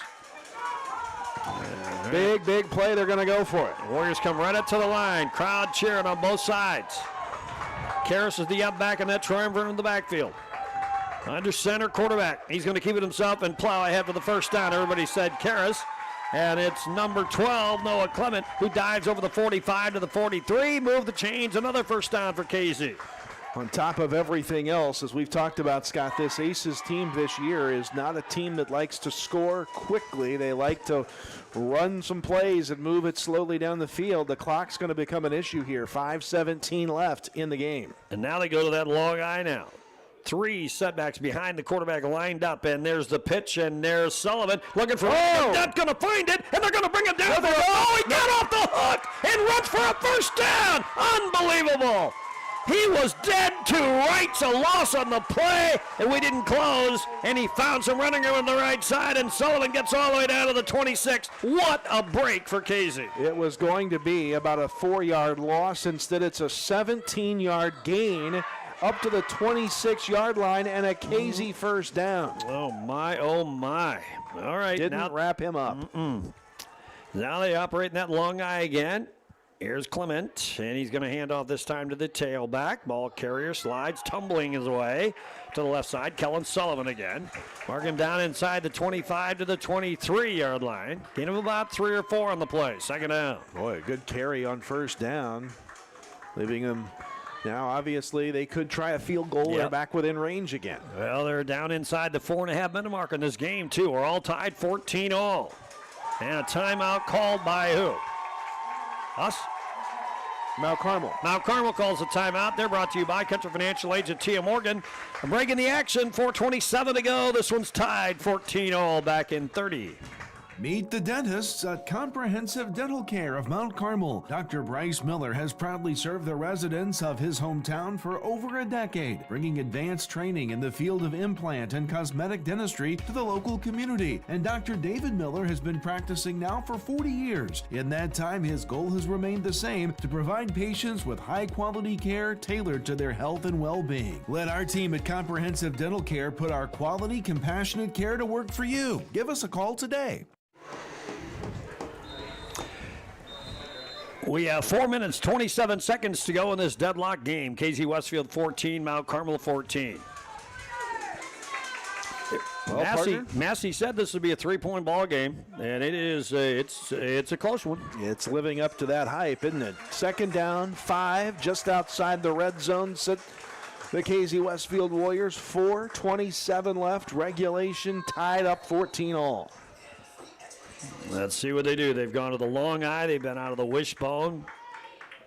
But everybody else has been pulled in. They're going to run to that long triple eye again. Clement, strong side left. He's going to hand it off, tailback. Sullivan looking for running room and finds a little. It's down inside the 19 to the 18, 17, close to the marker. They haven't indicated. They stopped the clock to take a look here. There's a penalty marker on the play. Oh, okay. It sits at the 15, at the 20-yard line. Might be on the offense. Let's just see. Don't walk that way. Yeah. So they are going to talk to Michael Brewer, I think. So well, maybe. See. Nope. Now he stops and walks back to the middle again. We'll get the explanation now. I think. Here we go. Personal foul, chop block, offense. 15-yard penalty from the previous spot. Repeat, second down. So it's Casey with a big 15-yard penalty. How about that? Boy, that is costly. Marches them back all the way to the 37-yard line. 36. And creates a fourth down and a long way to go. Fourth and about to 20, I guess. Yep. 10-yard walk-off. And they roll the clock. Newton leading Robinson now, Scott, 24-13 in the fourth quarter. Well, Robinson needs that game, don't they? They're 3-3. 3:46 to go. Newton's out of it already. So Robinson needs it more than Newton does. All right, here we go. Clement's under center. Sends a man in motion. That's Sullivan right to left. He's going to roll that way. Looks like he wants to throw that. Now they're in on him. The Eats are going to bring it down. He's trying not down yet. And still not down. Now he breaks free. Flag down. Finally, the Aces bring him down and around the 37-yard line. Now what I hope that this maybe some marker. I hope this isn't a horse collar tackle. Again, that would be our second of the night. And we'd give him 15 yards right back. Boy, he just would not go down. We didn't finish him up then either. He wriggled off the hook. And now the official's talking it over again. They've had more conversations. Now the official from the other side of the field is coming in. We'll get the call here in a moment. The official comes over and picks up his flag. Personal foul, face mask, defense. 15-yard penalty from the end of the run. Second down. Okay, another 15-yard walk-off against Mount Carmel. So we'll give him the 15 yards right back. Ugh, that's killer.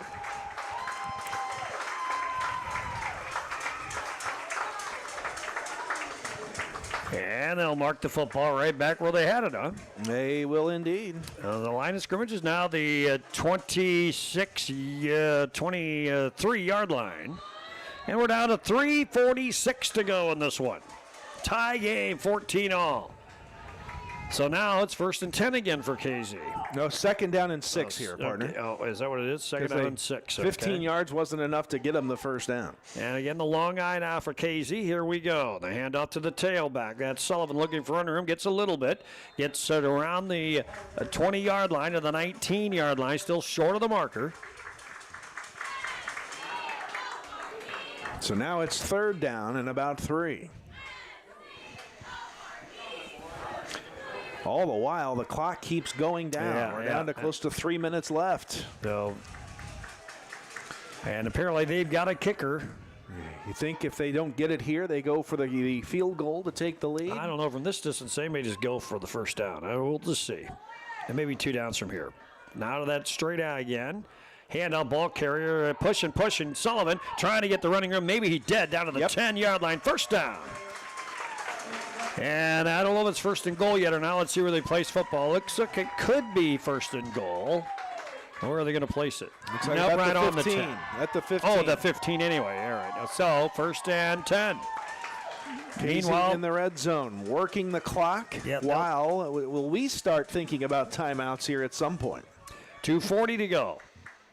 Now remember, what was the field goal he tried earlier? 35 yards. 35, 30 something. So if they just get to the 17-yard line. They're at the 15, 15 now. Backs are in the full house look, and there's Kara starting right, left, little running room, gets inside the 10, down to the 8-yard line. Clock will roll. This is perfect for Casey. They got a kicker in their back pocket. The score is tied. I'm surprised we're not burning timeouts yet here. Try to stop the clock. 2nd and 3 from the 8. We need to find a way to force a turnover here somehow. How many timeouts do we have left? We have 2. Casey's just working the clock all the way down. Well, we're just going to save him for offense then or something here. He's only got 2. 2nd down, and here is a handout ball carrier. Tries to slide in. Nice stop. I think there was that Webb out there on the edge on defense? Here comes the timeout. There it was River Dasher. So Mount Carmel calls the timeout here. And it'll be 3rd down. The clock stops, 1:33 to go. It'll be a 3rd and 1 coming up for Casey. So we have 1 timeout left. All right, we're going to take a break. Timeout's brought to you by Country Financial Agent Tia Morgan. We're tied 14-all, back with a finish in 30 seconds. My name is Alexis Johnson. I'm from Brookston, Indiana, and I'm in the Physical Therapy Assistant Program at Wabash Valley College. Some of the hands-on activities we have in the Physical Therapy Assistant Program is we work on each other, getting that practice in the school setting, and then we also go to clinicals. We go out and work on actual patients with actual employees and just getting hands-on with your patients. After graduating, I plan on going back to my community, working in a hospital setting, maybe a nursing home, and just helping those people around me. The drama building here, the Snake Pit, are down to 1:33 to go in this one. The game is tied 14-all, but Casey is getting close to either scoring a touchdown or perhaps kicking a field goal attempt. They've apparently got the leg to do it. But for now, it is third and one from the 6-yard line, and now Clement did not draw the aces off. Well, they haven't started the play clock yet. Now that goes. Yeah, there it goes. That took a while. He looked back at the official. Maybe he's going to try to run a play. Did that earlier tonight. And handoff. Oh, he fell down. He got the handoff off. And how about that? Somebody shot through the middle and dragged him down for a loss. His knee hit. Was that Jackson Kling?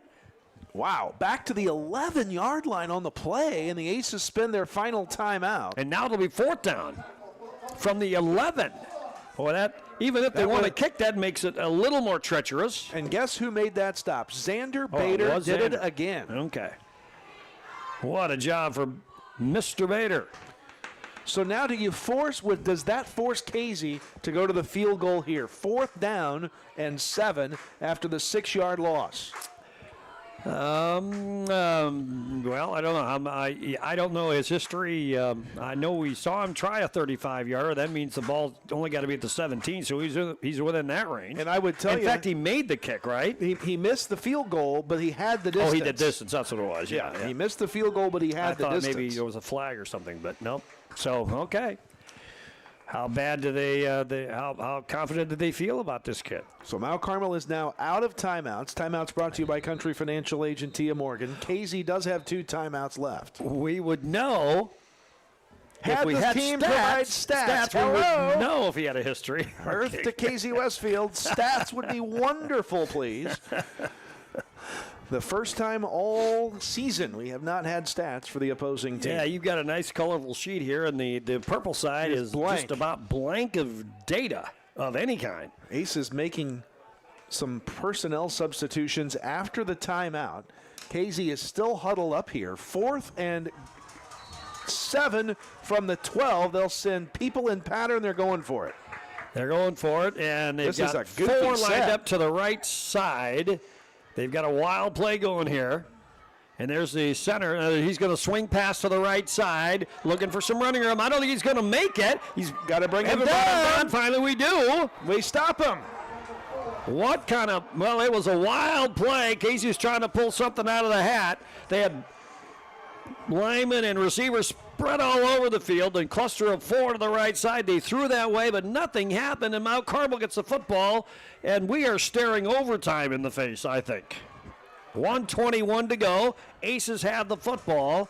Not known to be a big play team as Mount Carmel in 2025. We take over at the 10-yard line. And no timeouts for the Aces. Interestingly, KZ does have 2. I don't know if I can't do the math right on the clock anymore. The play clock's harder to calculate than it used to be. But we know the River Dasher has a good little throwing arm. Here goes the play clock now. 1:21 left, 14 all. Maybe we can bust one open and shock the world here tonight. Yep, we're going to have at least 3 in pattern. The wideouts are presenting themselves on the right side. Jack Webb's over there, too. It's empty backfield. Everybody's going out. And here it is. Dash is going to run the football himself. He gets to the 15, gets to the right side. He's going to get out of bounds wisely at around the 18-yard line. Just shy of the marker. It'll be second and short. Clock stops. 1:13 to go. Maybe this would be a 90-yard drive if we can finish it off and win the game.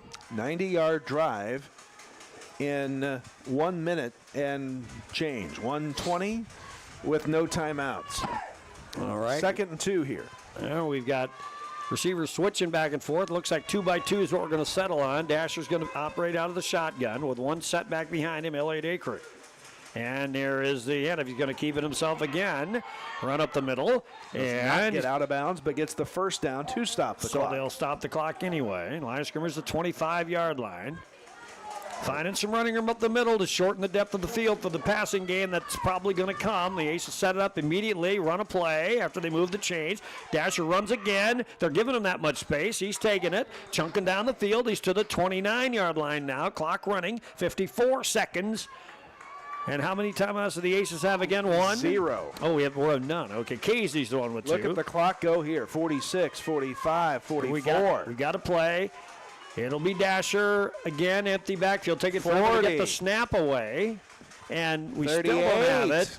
Now here, finally, we run up. And he's going to run the football again to the 30, 35-yard line. Not to the chains, I don't think. So the clock's going to They will stop the clock to take a look, but somebody's hurt. Maybe that's what it is. Who is 27 seconds to go. Is that Dasher? Oh, boy. Well, we don't want that. Oh, boy, oh, boy, oh, boy.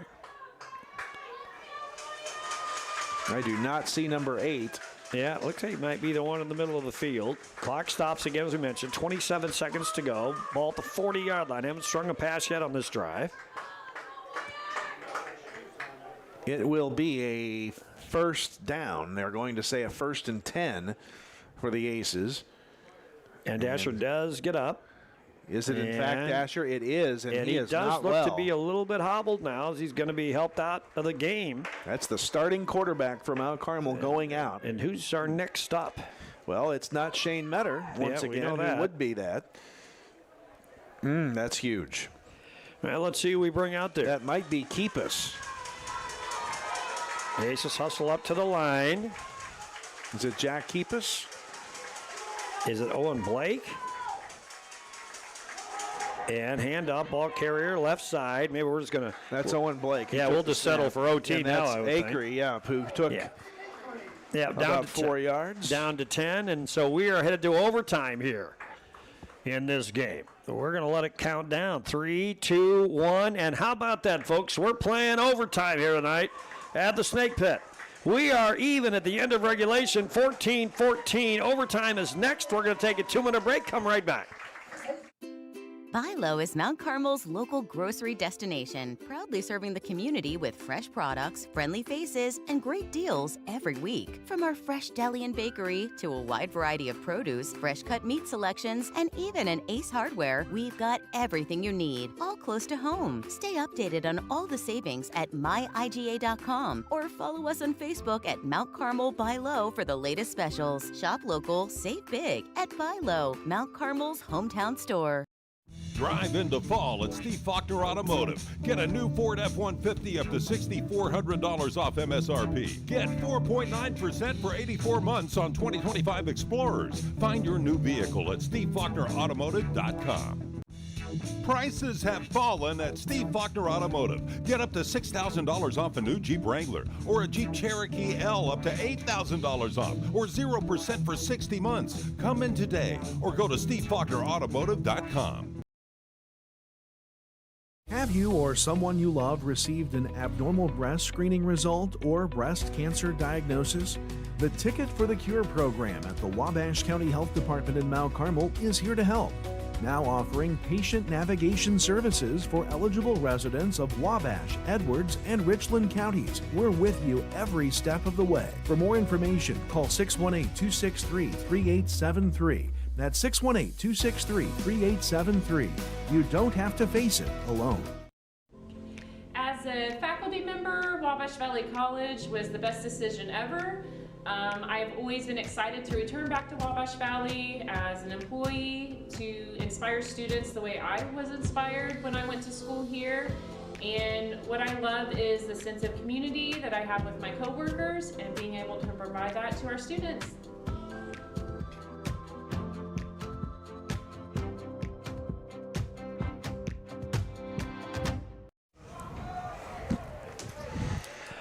We are set for overtime here at the Snake Pit on Hall of Fame night. It's KZ Westfield 14, Mount Carmel 14.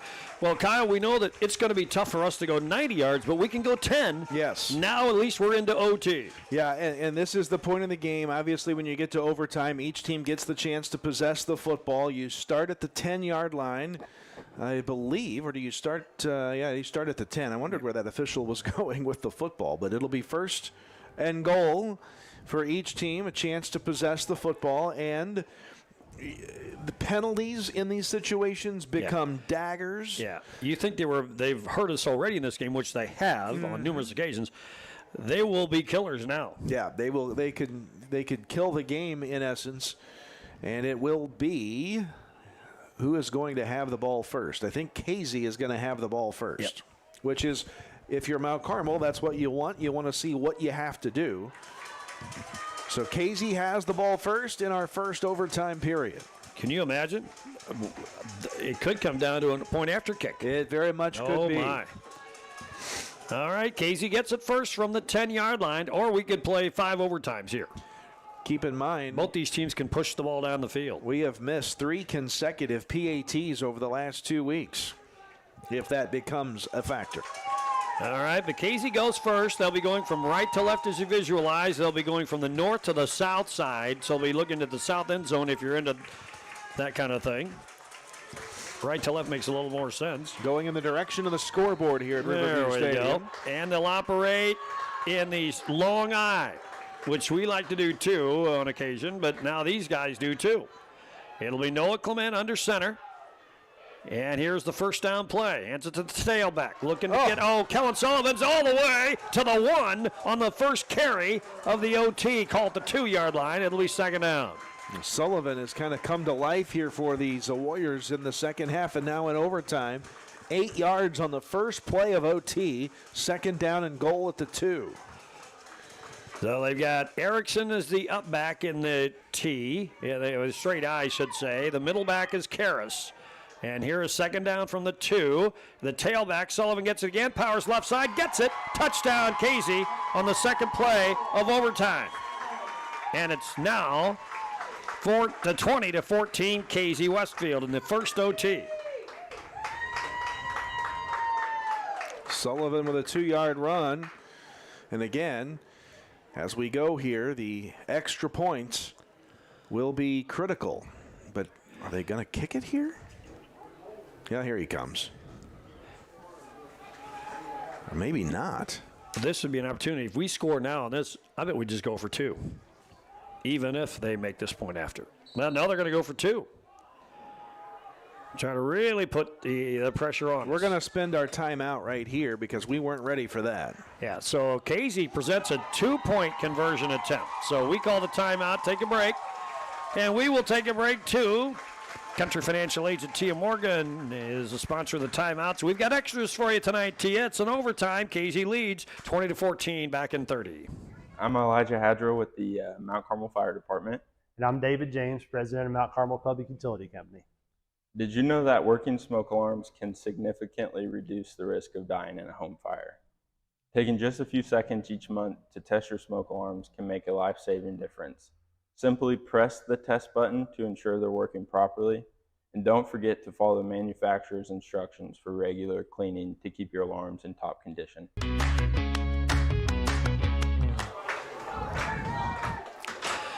So maybe Casey Westfield thinks we don't think we can kick point afters, so we're going to go for 2, so they need to go for 2 now. Yeah, well, and that's the drama of overtime, because if they think that, it's which way do you want to play it? When you got to go first, you don't know what the other team's going to do, and so they're going to go for 2. Huge play right here. Yep, out of that long eye, here's Clements from 3 yards away. He will. And we just jumped. We just made it a yard and a half my goodness. Now. A mistake. Oh, my goodness, my goodness, my goodness. So now they can walk across that goal line now from a yard and a half away, maybe. The officials are going to get together to talk? Oh, okay. Maybe it's not what we think it is. Maybe somebody moves. Ball start. Kick it team. 5-yard penalty. How about that? Retry. Yep. All right. Okie dokie. Now we're back to the 8. Now do they switch and just go for 1? Now I think they are, because they switched personnel. Now they're going to kick it. This is not the chip shot point after. This is he's going to set the ball at the 15-yard line. All right, yeah. It's a 25-yard point after now. It'll be Erickson. This is the game right here, potentially. Here comes the snap. Low. Not a very good hold, but he got the kick away, goodness. and it is Good. to the uprights.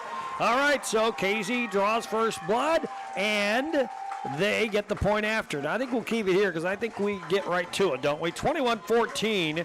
Casey is your leader. They've scored on their first overtime. Now Mount Carmel gets a possession starting at the Casey 10-yard line. Most everything else, Scott, in the LIC has gone final. Newton beats Robinson 24-21. Marshall beats Lawrenceville 34-7. And the last score we had from the Olney-Paris game, 3:20 to go. In the regulation, Olney leading Paris 41-22. 14-14 is the score here. Mount Carmel scored first. Casey scored second. We missed the extra point. They got it. And it was suddenly 7-6. And Casey led. And then ultimately we scored at the 9:40 mark of the third quarter to make it 14-7 Mount Carmel when we got the 2-point conversion. Here comes our first play of overtime on offense. And Elliot Acree, I think, ended up with that football. He does, and he gets not much progress, a gain of 1. All right, so it'll be second down now after the. So second down, second and goal from the 8. So give Acree 2 yards on the play. Line of scrimmage is the 8-yard line. It'll be second down, a 2-yard gain by Acree. He's in the backfield. And here's Jackson Kling trying to get to the left side, powering his way to the 5, inside that mark. Call it the 3, and it'll be third down. Partner, that was a direct snap. Was it? To Okay. Jackson Kling. I don't think River Dasher is out there, is he? Well, so I think that first one may have gone direct to Acree. This one goes direct to Kling, and that's it's what we're third doing. and goal from the 2. Well, we've had time to plot that out on the sideline, so that maybe that's what we've done here. I'll take a closer look at the binocs. It was Kling on that carry, about 5 yards. Well, maybe more. About 6, I think. 6 to the 2. So 2 yards away and 2 down territory.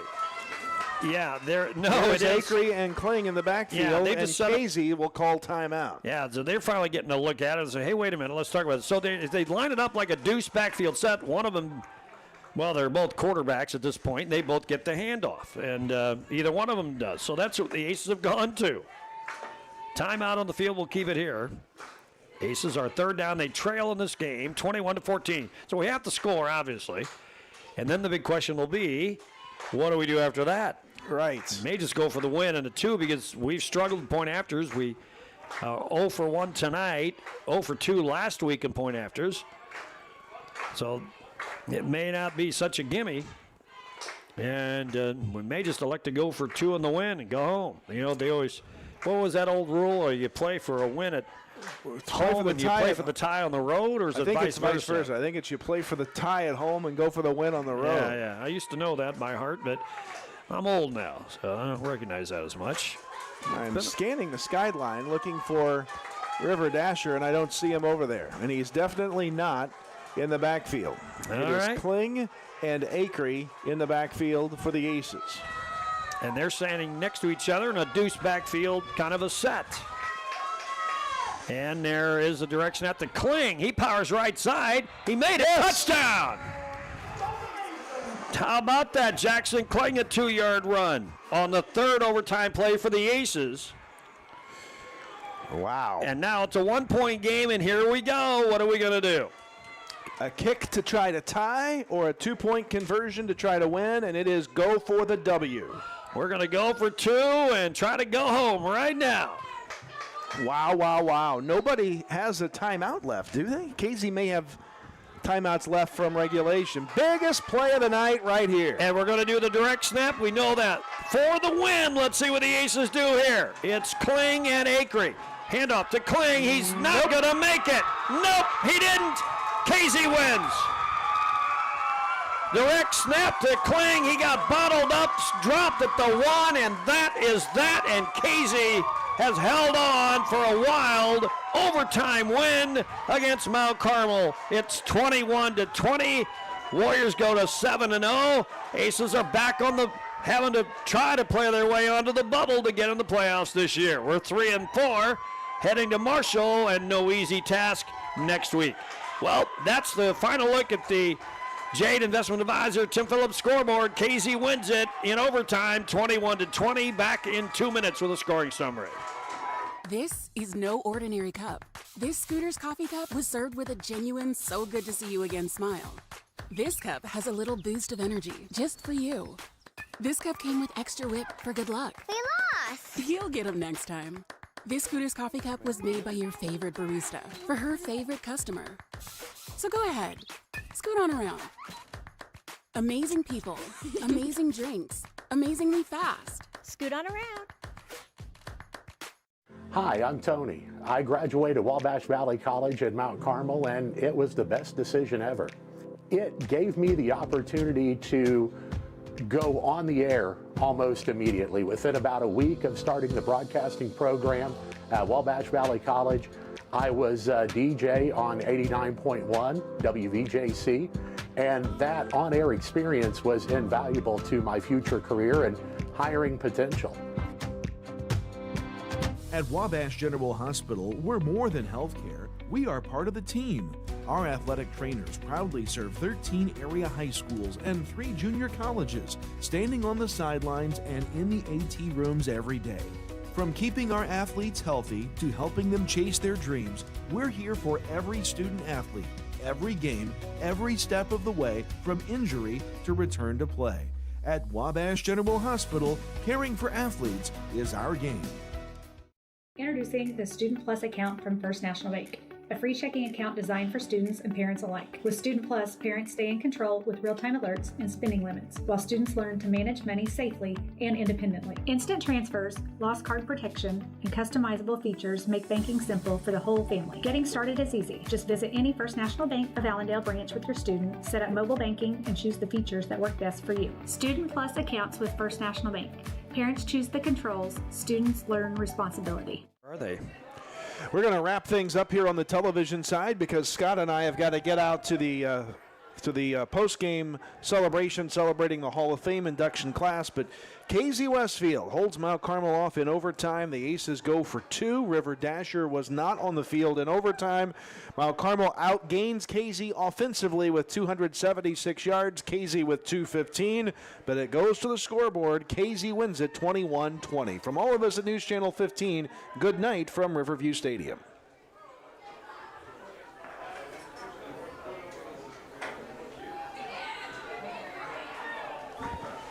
Hello? Hello?